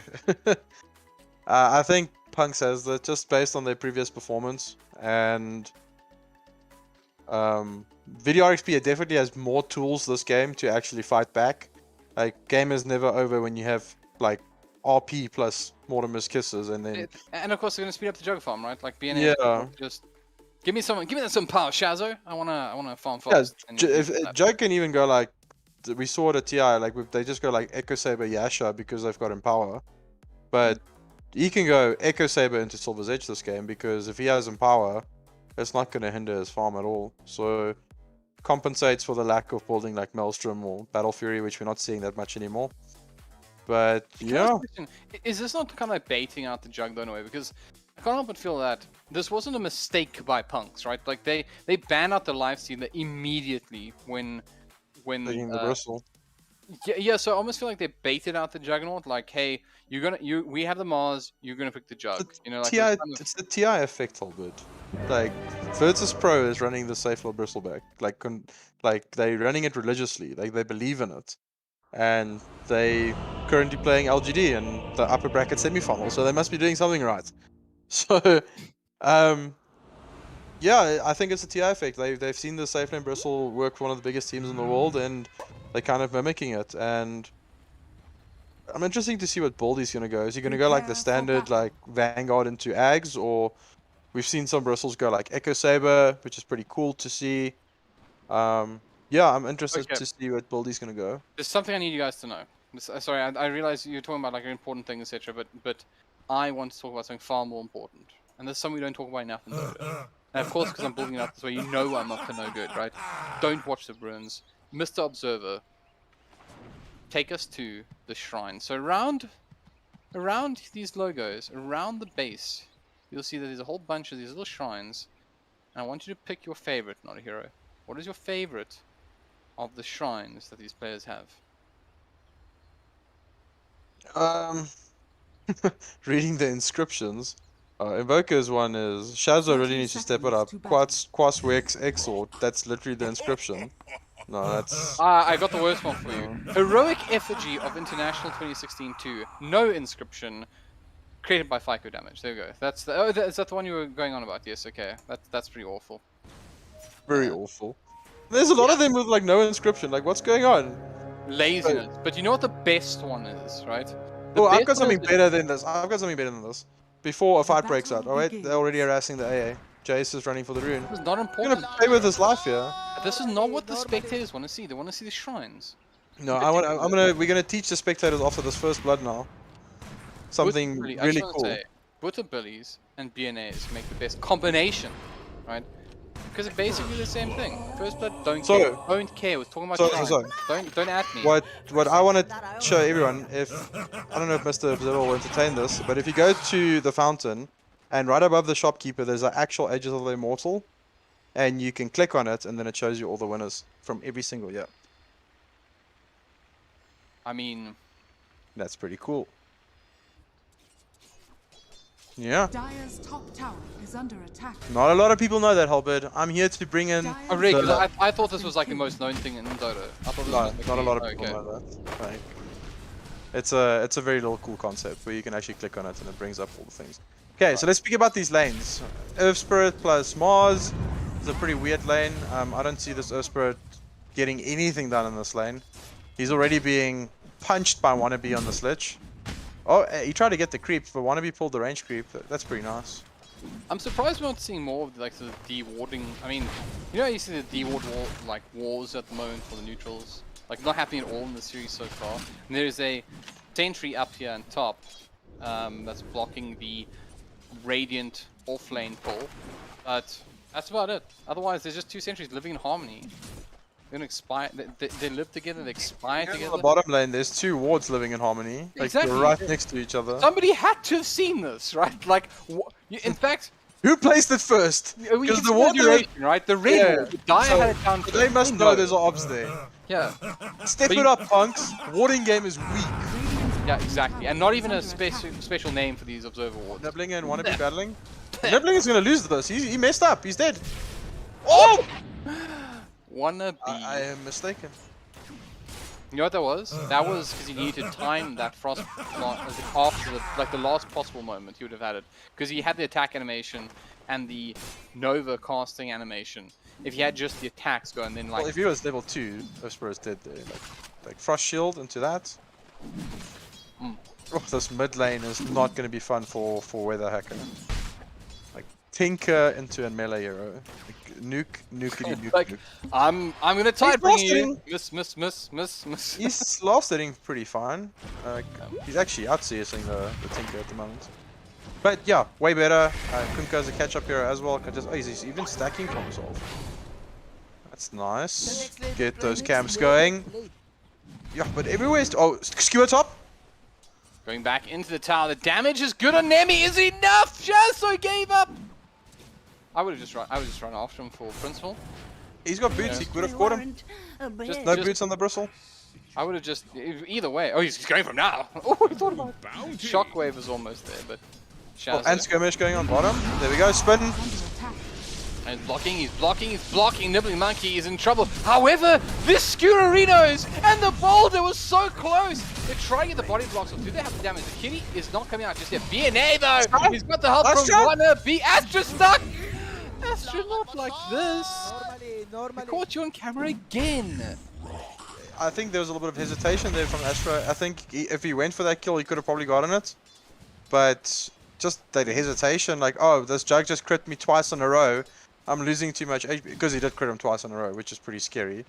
But then the RNG chance now is even lower. He shouldn't crit me again. And then it probably happens, but I think he should have just gone for that.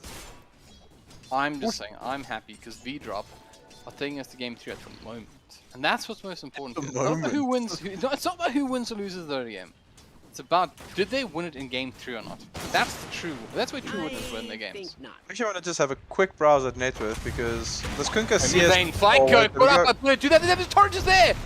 They're trying to finish it, they have the Tidebreaker, the damage close, but Fyko's still around. Jace comes in, wants to punish Buddha for this, and should be able to do so. He makes a pretty bad mistake in that he didn't change around. He didn't click on the creeps to reduce the damage, instead it's going to work out. The weather is dead too. Turn's good, but that is awful. And that is my dreams of game 3 slipping through my fingers, potentially. So that's kind of what I was looking at, because we were looking at the CS early on, obviously, and we were like, oh, well, Kunkka's keeping up. Kunkka's keeping up because he's farming the small camp hole, but on CS, net worth-wise, he's almost 600 gold behind the Tinker. Tinker's net worth is solely from the lane, where Kunkka's been farming that small camp on the side. I mean, at least they're getting something out of it. And it has, ironically, given an opportunity for Buddha to go mid and get... Wanna be a... Out of these stacks. Yeah, nothing is as funny to me as an Earthspirit. No, I lie. Luna's taunt. That TI5. Listen, if you have that taunt, the Luna taunt, and you want to just give it away for free because reasons, just give it to me. You know the kitty one, the cat dancer.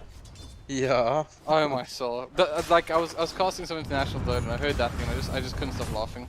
Nibbling is really not doing much on this Earthspirit except for like wasting stones. DNA is raining down Nibbling Monkey in the bottom lane. He's got the Frost Shield on him as well. However, they've overstayed their welcome and they lose extra kills here. In fact, Wannabe will probably trade off and does trade off the kill onto the Spirit, but Astra this time around, he messed up right the blocking there. Like instead of running into the trees, he ran towards the tower. That was a bit of a yikes moment there by BNA, but yikes moments. You have to give them a rating out of 10. Hey, but I don't think we're gonna see a yikes moment as big as Astra Skewer again. No, that was a solid 10. That was a solid 10. That was a solid 10. 10 out of 10 yikes moment. Definitely. I'm gonna give it a 9 because it didn't have a huge effect on the game, right? But like, it did. They killed the storm right afterwards. Yeah, but they still won the game. Put us bouncing around with the Snapfire cookie, but not gonna find its mark. And I set it up so nice. I was like, yeah, Jace is now gonna blink and sleep target so Astra can skewer them, and you're like, yeah, I'd like to see that happen, and it happens, and then it doesn't happen. Exactly. Which is a costing yikes of 4. In the jungle, they found Lich. Are they gonna kill Wannabe here? Yeah, he actually gets up some visions. They got the advantage, and they're gonna go down to low gun with Akka. He wants the combination. Get back here. They will be able to get down the AA. I thought he does that, which is unpleasant for Weather Hacker. It sounds kind of ironic with his name, but you know. Why whether people can also dislike cold feet? Why? Why would they like cold feet? Why would it have anything? Why would it have any effect on him?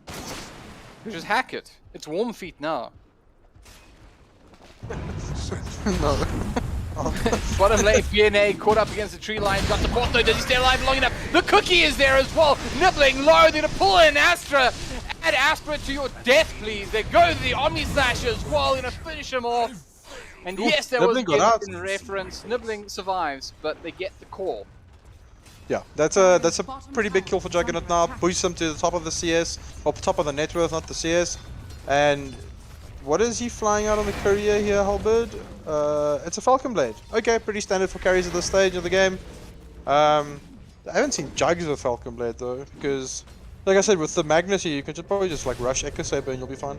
I don't dislike it. Cheap damage. Oh wait, Astra, he caught both out, but he was able to snap like Cookie over it, but Wannabe in trouble. And now, but he wanted to finish the job of Nibbling. He might get his chance, but only because He sacrificed himself for the cause. They'll pick up the Snapfire as well. 2 for 1. Both supports of VDRXP fall down. 7-7 is the scoreline at the moment.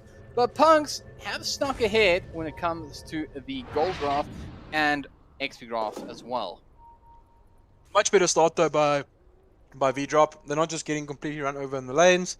They're trading effectively. Score 7-7, less than a 1k goal difference. Cores are keeping up. Kunkka, Juggernaut are with this Tinker Bristleback, and Magnus is keeping up with Mars. So, interesting to see what the first item choices are going to be. Oh, Astro's rushing Blink Dagger means there's no armlet, so he's in that 70% loss ratio. HellbirD, like no armlet. So what we basically is now Astro sucks. Like, it doesn't matter what he does, how well he plays the rest of the game. If you watched my puppies, man, there wouldn't be a Mars. I don't pick trash heroes. And I just think Shazo with a Blink Dagger is going to be able to have way bigger impact than Mars with Blink Dagger at this stage of the game. Bot lane town, no, this is a sis moment. They're going to go into Mars. Astra gets off the Spear of Mars, so buys himself a little bit of time. The Shockwave goes wide. The timing not great from VDRXP. Agreed. Yeah. If they had pulled it back into a skewer, for example, he was pressured for time, to be fair. But they've brought a lot of numbers down to this bot lane. And yes, you should keep this tower alive. Put pressure on your opponent's off lane. Bring down that. Nemi's level 9. Nemi, dude, like you did. Don't even worry about Nemi. Nemi will decide when Nemi wants to play Dota. He's got Right the now, same he's net just worth as farming. Jug, but he's 2 levels above him. Which is just means- insufficient. Bottom lane, Astra gets down the arena. He does get the God's Rebuke down, but he's taking a lot of damage though. The Coco Rum goes wide. They bring in FICO though! They bring down the first. Looks like there'll be nothing to back off. They got a little bit lucky, if I'm totally honest, because the ulti from Mars was pretty underwhelming. And they still managed to find a kill. But from the same time, VDRXP probably should have made more of it. And they got to be careful down here because Jace is there to steal a creep. More importantly, FICO's down here. He wants to make sure this tier 1 tower does go down the bot lane. And of course, Tinker, he hurts, man. He hurts. We're the hacker. He's Xing himself to base. He's going to come back to this bottom lane. This Radiant's top tower. is questionable. Yeah, this is not a good play. I know he wants to keep this tower alive, but he's not the one that should be doing it. Snapfire should be doing this. Well, even the Mag, I mean, the Mag's got the RP. He's farming towards his Blink Dagger as well. But the point is, I think we both agree, is that where the hacker is static. Watch him for a second. A lonely Kunkka. Alone. In loneliness. In lonely land. With the torrent going up. He's going to take some cheap shots onto Astra. But that's about all he can do. And with the siege creep in the bottom lane as well, they'll probably take this down any... Or do they? This is really, like, I don't know, this is very stagnant play by both teams. They should have pulled bodies into this bot lane to get this tower.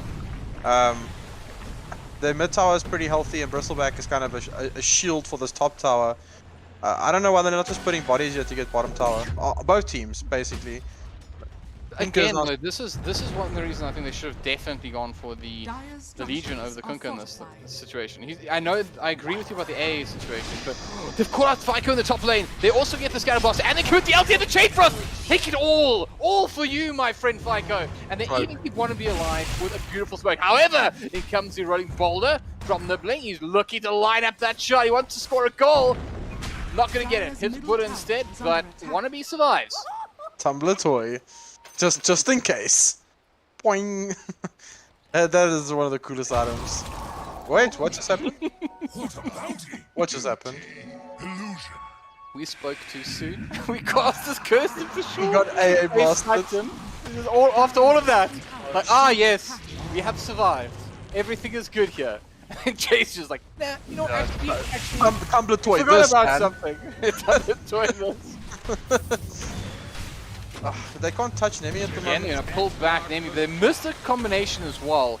And again, this is, I was actually going to say before that again, and I think you were going to respond, is that they needed something to deal with this Bristleback. And if they had brought the Legion Commander out, it would have been great, because you just turn Nemi. And then all of this net worth that is virtual in the form of Bristleback is gone. And they go to the mid lane, however, they catch shot, Living Monkey, going to screw him away. RP onto 2! Can they make this work? VDRXP! They're going to follow up with Bullies. Sapphire Cookie, and Nemi, he's being run down at the moment. Bien Echo, they're still there, but Nemi turns on God mode. Up, down, whatever that thing was. Because everyone's gonna flee from the Bristleback now. and absolutely no answers on the side of V-Drop. Yeah, Shazo really... I was about to say, hey HellbirD, it's been 4 minutes since he got RP and he hasn't used it yet, and he hits a crucial RP. So, Shazo hitting me with a take that, notAhero, but okay. Oh, snap off. Hard on they're hitting him from behind. They can't turn him with that though. The crippling fear is there, but Astra comes in, bails out Nemi, and now Buddha in trouble. He wants to live towards the edge of that arena, get up the snap by a cookie. However, the X is there. In comes the laser beams from Flyco, and again nibbling. He's doing one thing. He's rolling around. Yeah, that was pretty ambitious. I don't think they can touch this bristle at the moment. Nope. Kunko should just be prioritized. Oh, he went hood first at him. The Sinister Gaze is good, but it's only level 1, so it doesn't last long. 1.4 seconds, Nemi laughs at you 1.4 seconds. To RP him and kill him in the duration of RP from the front. Like that's the only way you kill this bristle at this stage. Honestly, I wouldn't mind to see V-Drop trying to play for like the super late game, because I kind of feel like Punx have the regular late game in their favor. Oh, but HellbirD, we're doing the roll. The roll. We're doing the roll. Pigpole, do the roll. Okay, so Pigpole, what does that mean? do the roll. It means it's time to write smile in the chat one last time, because we are going to be rolling far If away. you have not done it yet. If you have not done it yet, I'm going to speak really slowly because there's a delay on the stream, and you're going to write smile just once. If you've already written it, don't do it again. No. Put down that mouse. Put down that keyboard. You don't need to write it again. Stop it. Stop. Yes, I'm talking to you. And we will now do the roll, and then we will let you know who has won the Eve Tech Spaceman Mousepad, which, by the way, would be my second choice for nicknames at this point. So you can kind of see it as almost HellbirD Mousepad. Think about that. You heard it here first. Almost HellbirD Mousepad. And next time you're watching my puppies, make sure that HellbirD you second wave name and say for hello his to mousepad. Astra as you watch him also by bring a health, so keep it as casual. Bring a health. Okay, so I'm excited for this roll, man. It's our first giveaway of the tournament. Whew.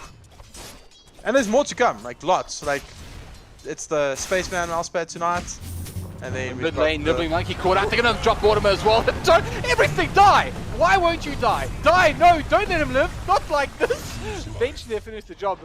They just used like a full oh no. Oh no, it's his big brother. It's the Sumail of the pair coming in to bail out his younger brother.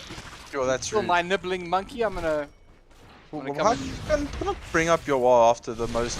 Like, was oh no, he was RP, Astra! It was a whiffed RP. A blast coming in as well. Shazza gonna pull back Astra, gets cooking over him onto the other side. Actually, the damage! Astra goes down, the wolf find the crossfield, and guess who? It's me, Nemi! And I want to kill everything. And I tell you what, I wouldn't be surprised if he walks in the fountain. Right now, but he doesn't realize yet, but he is in fact a corpse. He's dead on my screen, and he's dead on yours too. BNA now, backing off with the Blade Fury, because he realizes that he's lonely down here in the bottom lane. There's only foes. And yes, Jager's going SNY next. He went for this Maelstrom build, which is your farming build, but they're not addressing this bristleback issue. Like, yes, Kunka said he's gonna get it, but he's nowhere close. Like, this Maelstrom could have been a half component of your Silver's Edge, and then you just get like empower from your Magnus to farm. So this is gonna hurt them. Like, BNA going, he's changed it up now. Swapped up the SNY. Congratulations to Classic Bants. Literally was being spammed at me in the chat, and I really thought they were referring to notAhero having. Yeah, I also thought they were telling us we are having Classic Bants. Of course, I mean that's exactly what I thought. Until the point they said Classic Bants, Classic Bants, Classic Bants won by the way, and I was like, oh, Classic Bants won! Congratulations, Classic Bants. But also thank you for commending us on the Classic Bants. Yeah, that's how I'm gonna remember it too. Yeah. Cringe, not here, not today. not corpse creation. And if you don't know I what I'm blame talking Classic about, Bants though for having such a name to like put the confusion. You're in right. here. We shouldn't give it to him. Yeah, he should not. Top lane caught out by the Kokorum combination, but as soon as the laser comes out, he's pretty much, I say he's immortal, but there was an an illusion orb, and the damage might just be there. Flyco just got outplayed by the way the hacker, And all Immediate thanks smoke to up. a little illusion Radiant's rune. middle Immediate tower smoke up. is under attack. And why not? 13 and 16, they're not that far behind. Let's go. Is Nemi here? Yeah, Nemi's here. Run, flee, friends. The RP is insane. But they do get the turnaround with Astra. But look at the Chain Frost. That, ladies and gentlemen, that is a Chain Frost. And Nemi, you're lonely now. And he's pulled back towards them. Where to go, Nemi? You are in so much trouble. Do they have the exits there? Hey buddy, get back here. I got a torrent for you, I got a cookie for you, and I got a corpse for you. It's yours. Punx, take that. 5-0, ladies and gentlemen. Beat drop. Where did this come from? But that's a complete misplay by Punx. They just lost their Tinker, and then their decision is, let's smoke up and go fight them. And that's what just happened. A massive RP by Shazo. The Lich ulti to follow, the Snapfire ulti came in on top of it. That was insane. But that's also that was a big mismovement by Punx. Look at their like warding and where their vision is, and then they go and try and take a fight on the other side of the map. Oof. Big fight back by V-Drop. That was Cookie comes in nibbling. Beautiful Spear of Mars, but is he enough? Unlikely. A blast will hit 3. It looks better than it actually is because Myco has made another mistake. He just respawned. And you know what? You know what that is? I don't know if you can taste that. It's like just a little something on the bottom of your lip there. That's a little bit of a game 3 taste right there.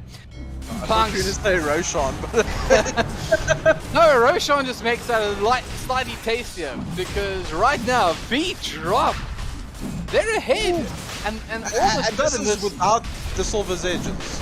Exactly. This is pre-Silver's Edge. When This is Silver's only Edge worse. comes out, it's going to get worse. Wait, what is that? Le Cooks? Look at the courier. Behold the courier. Zoom in on the courier because that's possibly an aftertaste of Game 3 right now because take a look at what's flying out to Weather Hacker. What is on the Weather Hacker? Are they taking this fight? They need to reveal this Silver's Edge properly. Like, they don't, like, Nemi still feels strong even though that last fight was a disaster. But if they reveal the Silver's Edge and they kill Nemi here again, it's probably one nail in the coffin because Nemi is still the most farmed hero, he is terrifying. They need to reveal the Silver's Edge in the correct way.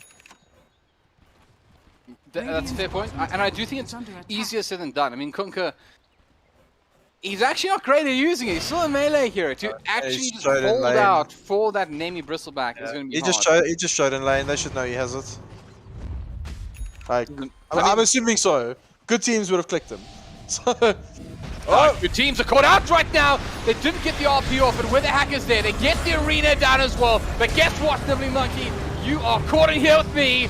There's V-Drop as they pick off 2 and add Astra. Abba run away. They still have RP for this. They can definitely push this. Aegis on Jag, he's pretty close to his Silver's Edge as well. But they can just push down this bottom tower and then take control of the map. Punx is in trouble. Question time. We need a jingle, but question time for notAhero. How do you actually play this if you Punx now? Because you realize your Silver Edge is coming out. Like, do you station the Bristleback at the back of the fight and wait for him to come in, or do you just hope for the best? What is the play? So, you kind of just need to keep him alive. You can't station him in the back. Like, he needs to get hit by the Silver's Edge and he needs to survive the duration. So, what do they have on their supports? A Blink Dagger on Jace, on AA. Dire's bottom tower Like, Just a yikes. That is yeah, 7 out of 10 yikes. They needed like they were feeling themselves a bit too much though. That's the problem here. Like, they went for these items. Like, Earthspirit's got a full Spirit Vessel with no charges. Like, that's not... are fortified. Yeah, they itemized because of how game 1 went, and I don't think, like, Blink Dagger on AA, I don't see the purpose of that at all. Like, over a 4-star, a Glimmer Cape, and now your Bristleback is susceptible to dying because if he gets broken by the Silver's Edge, you can't just reposition him and Glimmer Cape him and try and save him. So, it's a bit of a Weather Hacker. He's putting the whole combo. And he has the Silver Edge. That's a broken Bristleback, but Nemi shrugs it off. You had the SUC. Here comes the shooting. The shooting star press from Shazzo, but they have to back off now. This fight has not gone according to plan. Look at Silver's again in five. However, Astra in the back line catches out Shazzo, and Shazzo is going to attack an A blast as well. BNA turns, delivers, the RP is there to bring down the first and have lost the Lynch. Can they make this work? Buddha is being unloaded on by Nemi at third. In comes Psycho. Gonna pop the 8 for the first time. With the one side, he ain't gonna get out though. And now there's just one more little dance to be done. BNA versus the world. And guess what? The world just landed on your head because that world just crushed around what once was such a successful looking V-drop side. And now it's all Punx again. Take a look. Read him and weep. That was won't lie. That was very good execution by Punx, but very poor execution by V-drop. The moment Magnus got caught in the arena, they needed to back. And also, like, using the Silver's Edge on the bristle there, revealing it basically if they don't know you have it yet. Like that, with none of your team members close by. They just, okay, well, Silver's Edge ran out, he's got a 30-second CD on it, like, run at them. And that's exactly what Punx did. So, isolating that these guys just messed up, they can't break our bristle. Run at them straight away, and Mars just catches the exact person that he needs to catch, with Shazzo on the Magnus. It almost feels like the Silver Edge baited them into losing that fight, and they might lose more here. Nibbling, of course, doing what he does, which is rolling around, not really hitting anything. I'm sorry, Nibbling. I have nothing but love for you, but my word, never play this hero again. So they snap firing, ulting in the Magnus, and then he missed the skewer, but he needs shard. Like, he's going 4-star into shard. But you have this tool on the Snapfire now, which I don't even think he should be shooting in the Magnus. He should be shooting a creep, and then if it hits, Magnus can still decide if he wants to do a blink skewer. Oh, they caught him. This Magnus? Yeah, this Magnus is in trouble. They do hold him. They could turn this Shaz. He's still alive. He tries to skew back Nemi, but the wall is there, so he's bounces straight back off it. Buddha stood his ground. Now Nemi can turn. Now Nemi can burn. And this time, Nemi will make no mistake. Here comes a Coco Rum, though. Do they have the damage? They might just to try to run him down, but he's got the essence ring. He's still alive. And there is shoot forward where the hack he gets in with a big riptide as well. And now they have Psycho. He's going to be popped up in there. Up, up, down, down. Take this. We don't need Sand Kings. We have this kind of impale. And on the back lines, they finish off the Earthbird as well. 4-4-1. Just the Magnus down. Apparently Punx was game 3 as well. the team that should be winning these fights aren't winning these fights. Oh. Like, FICO actually did extremely well there to get Nemi out. The moment the break came out onto him, he put the defense matrix on him just to give him like the additional damage absorb and status resistance to try and get that, like, make him survive longer until the Silver's Edge wears off. So this defense matrix on Bristleback is actually pretty disgusting if you think about it. But then it just went downhill. Like, they lost hero after hero after hero. And it comes back to this blink dagger on AA. Like, Jace, my man, you +5. Let's be honest, I don't think the supports from Punx have had a good game. Like, let's just call it bluntly. I think they're good enough players as well to give them a hard time. Yeah, 100% agree with you. Because they're better than this, and they need to start coming to the party here. You know, a lot of missed running boulders. There've been a lot of, I don't know, A blast, but not much else, and that's kind of where the problem comes in. Now because he's got this blink dagger, he's going A on this match just to try and stay alive in these fights, where a 4-star and a blink dagger will... Hello, Nemi's found the Kunkka, and he's pinging him out. He's still playing very aggressively. Full Sunshine Yasha, Aghanim Scepter, and Vanguard up on him. He almost has a full AC Magnus is as well. bottom. They need to disengage her. Shazzo TP'd bottom. And maybe that's why the call is so aggressive from Punx. In fact, they just run to Roche. Oh no, there's a Roche. They scanned the Roche bit, and V-drop was like, oh no. Buddha in trouble. He does get away from the A blast, but there's more than enough damage coming out from his friends. However, Coco Rum of the gods hits 3, but no follow-up. They still don't have the mag around. Man, Shazzo must feel like he just missed a lottery ticket. So, breach of that engagement, where the moment V-drop was actually checking the Roche pit, they scanned it. So Punx thought they were Roshing, and they beelined 5 heroes straight to that area.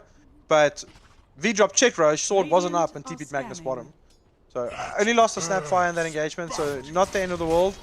But very greedy, like, item builds coming out here. Like full straight on Ags on Snapfire. No medallion, no nothing. And we're not seeing any 4-staffs or glimmers or stuff like that, which is very interesting. Everyone wants to be on the highlight reels now here, that's why. I have those big plays. Big plays. Pyko is going. Jace caught out here in the top area of the map, and the triangle gets a big whopping shot from the Silver Age and the Kunkka. And of course, they Pyko realize, on this what was he Tinker doing? What a is surprise. he's going Shiva's Guard into this overwhelming blink, which you've seen the new Tinkers do quite a bit. And with overwhelming blink, it's absolutely disgusting. You're just constantly slowing someone with overwhelming blink and the Shivas, rearming, doing it again.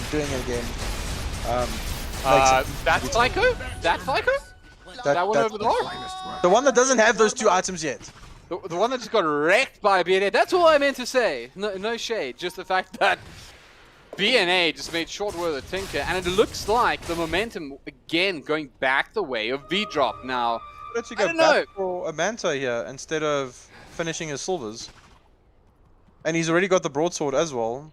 Yeah, that's interesting. I mean, he's now finished up the Manta, so it is small components to finish the job, but as you mentioned, it is an interesting decision. They're going to catch out the Bristleback. Do they have that silver? They do. They don't use it though, but they brought in Chazo. Mistakes were made.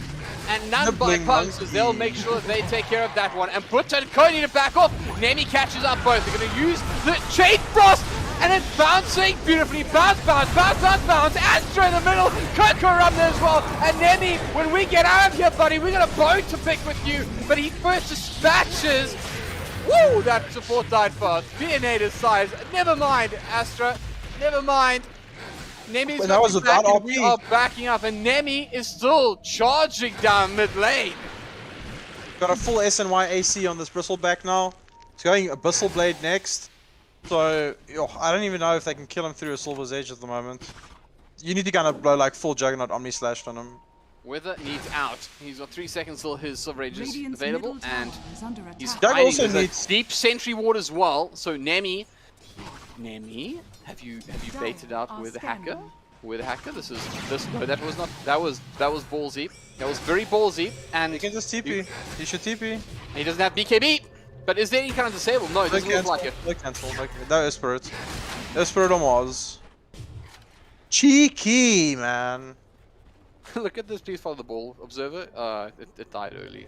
The snot was there. It was still making its way. Roche is up in 23 seconds, and I 100%. This is a 30-minute game, 1k net worth from HellbirD. This next Roche is probably going to decide the game. Okay, are you guys ready for a Roche fight? I'm ready for a Roche fight. notAhero, you ready for a Roche fight? I don't know if I'm ready for a Roche fight. Sure. Both offlaners having an extreme hard time here. Like Shazo trying to get these RPs off, but it's been a struggle. Like that last one, as he blinked, he got silenced by Nibbling Monkey. Extreme rough, couldn't skewer, couldn't RP. Just really bad.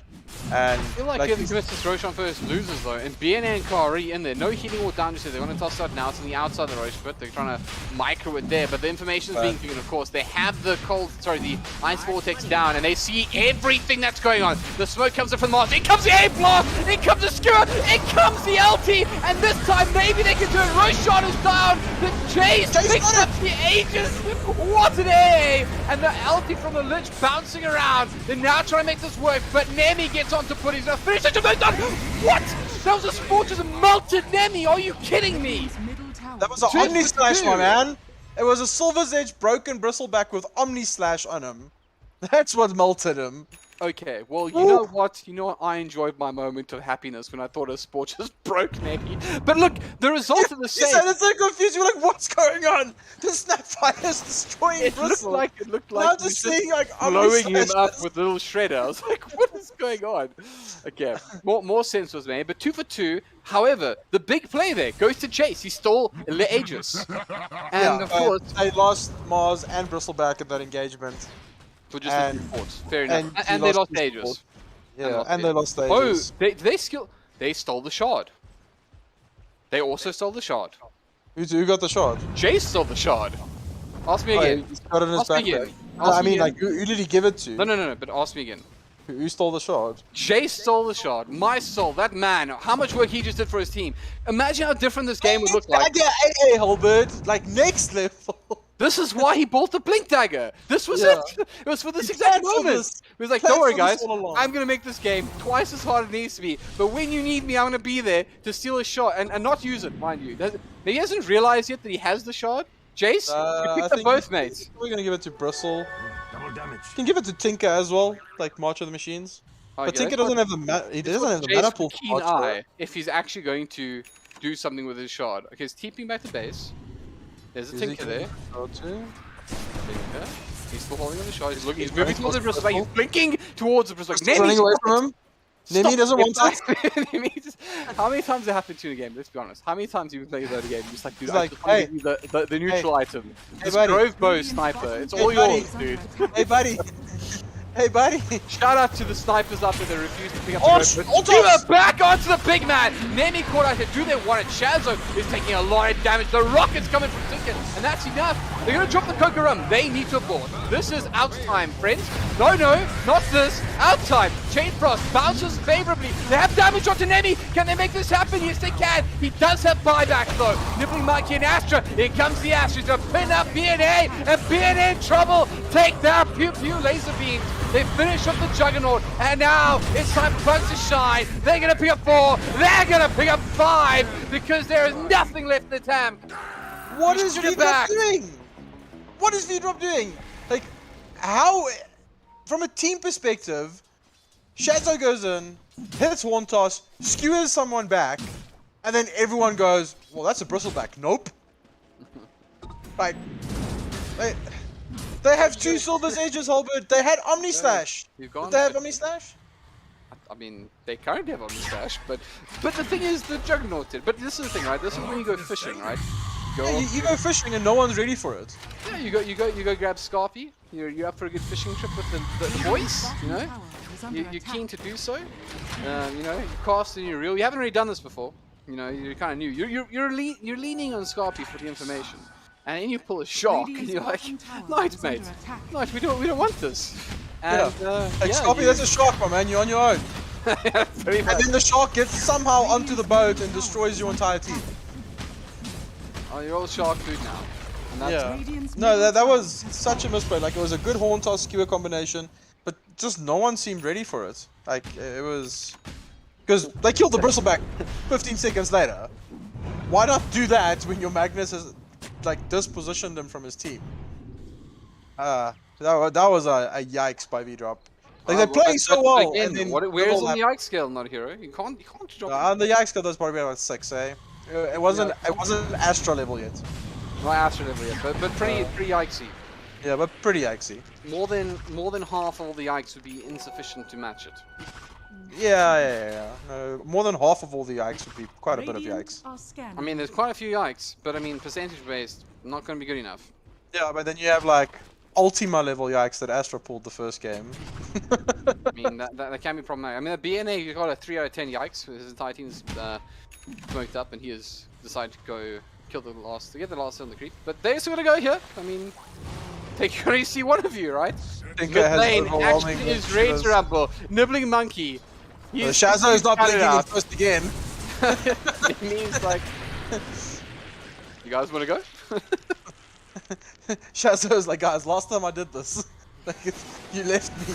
We'll start this time with a torrent. Let's see if it hits. And about that, with the hacker, he's not like back. this, Oh, not like this. Pinned up against the tree line. He's never gonna move. They're gonna bring down the Kunkka for free. They drop out the chain frost. It's gonna bounce favorably once again. Wannabe is all alone. Nibbling Monkey comes in as well. Have a bit of goo from Nemi. They're gonna get the cookie out, but who cares?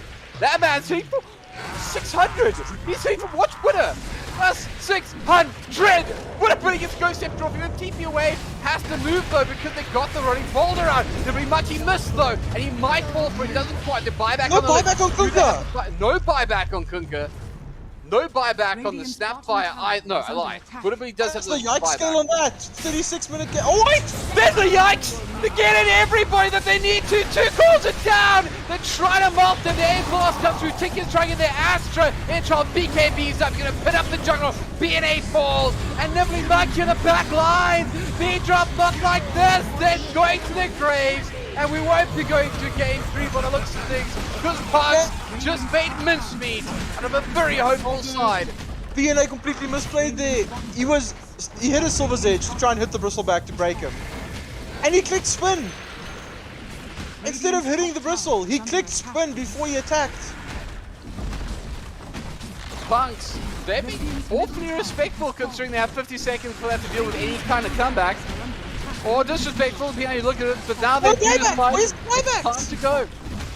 Buybacks? Are fortified. 400 gold away. 400 gold away. 400 on the jug, 400 on the mag, and then both supporters used theirs. No! Yeah, both supporters. That can't go 37 minutes into a game against Punx and not have buyback, guys. Triple Torrent comes out, slow things down, but he's gonna have to do a world of work here. Can he have one of those magical Adasta moments? We've seen this before. Can he make it happen? With the hacker trying. Come at me! Please come at me, but they won't. They have their eye on the prize. Their prize is more upper bracket here in EGL 1. Because Punx Interactive Gaming, well, they're gonna splash your screen with victory. And I tell you what, they deserved it because VDROP made them work for it this time.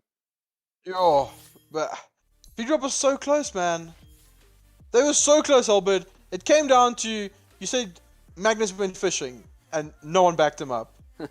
And that was literally the turn. They won that Aegis fight. They wanted to go high ground. He caught the right target. They've got 2 Silver's edges. They leave Shazo to die with RP. Then still kill the Bristleback afterwards, but then lose the entire team. And then bottom here, it was a small misplay, but it could have cost them the game. BNA hits his Silver's Edge to try and break the Bristleback after a good 2-man RP, and he clicked spin before he attacked him. Oh, but well played to Punx. Capitalized on every single mistake they made. I think there was a little bit of memes there, which they might have regretted, like 20 minutes into that game, but composed team to get themselves back and get themselves the win. Well played to both sides. It was a great game, though. I mean, it is a real pity we're not getting game 3 because, I mean, let's be honest, we all would have loved to have seen it. But Punx just too good in the day. I do think that this VDROP side is one to look out for. I think that they're looking scarier than I mean, comparing them as the Frostbite side of last season. Finally, The last leg league season. The last leg league season 1 of EGL 1 season 1.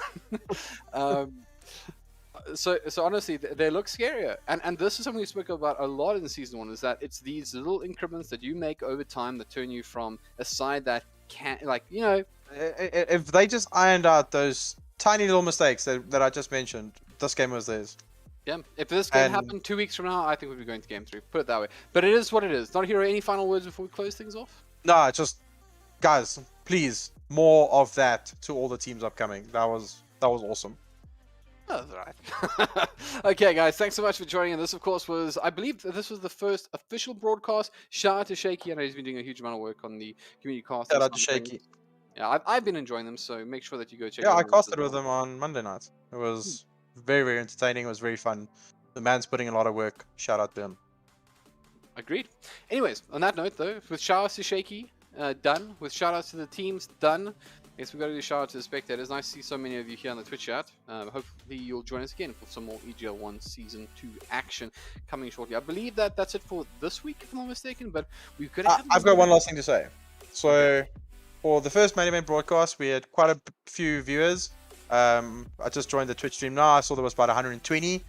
Thanks to everyone that's tuned in. This tournament's only getting started. It's only going to get better. So, look for the announcements on Twitter. Look for the announcements on Facebook, even Instagram.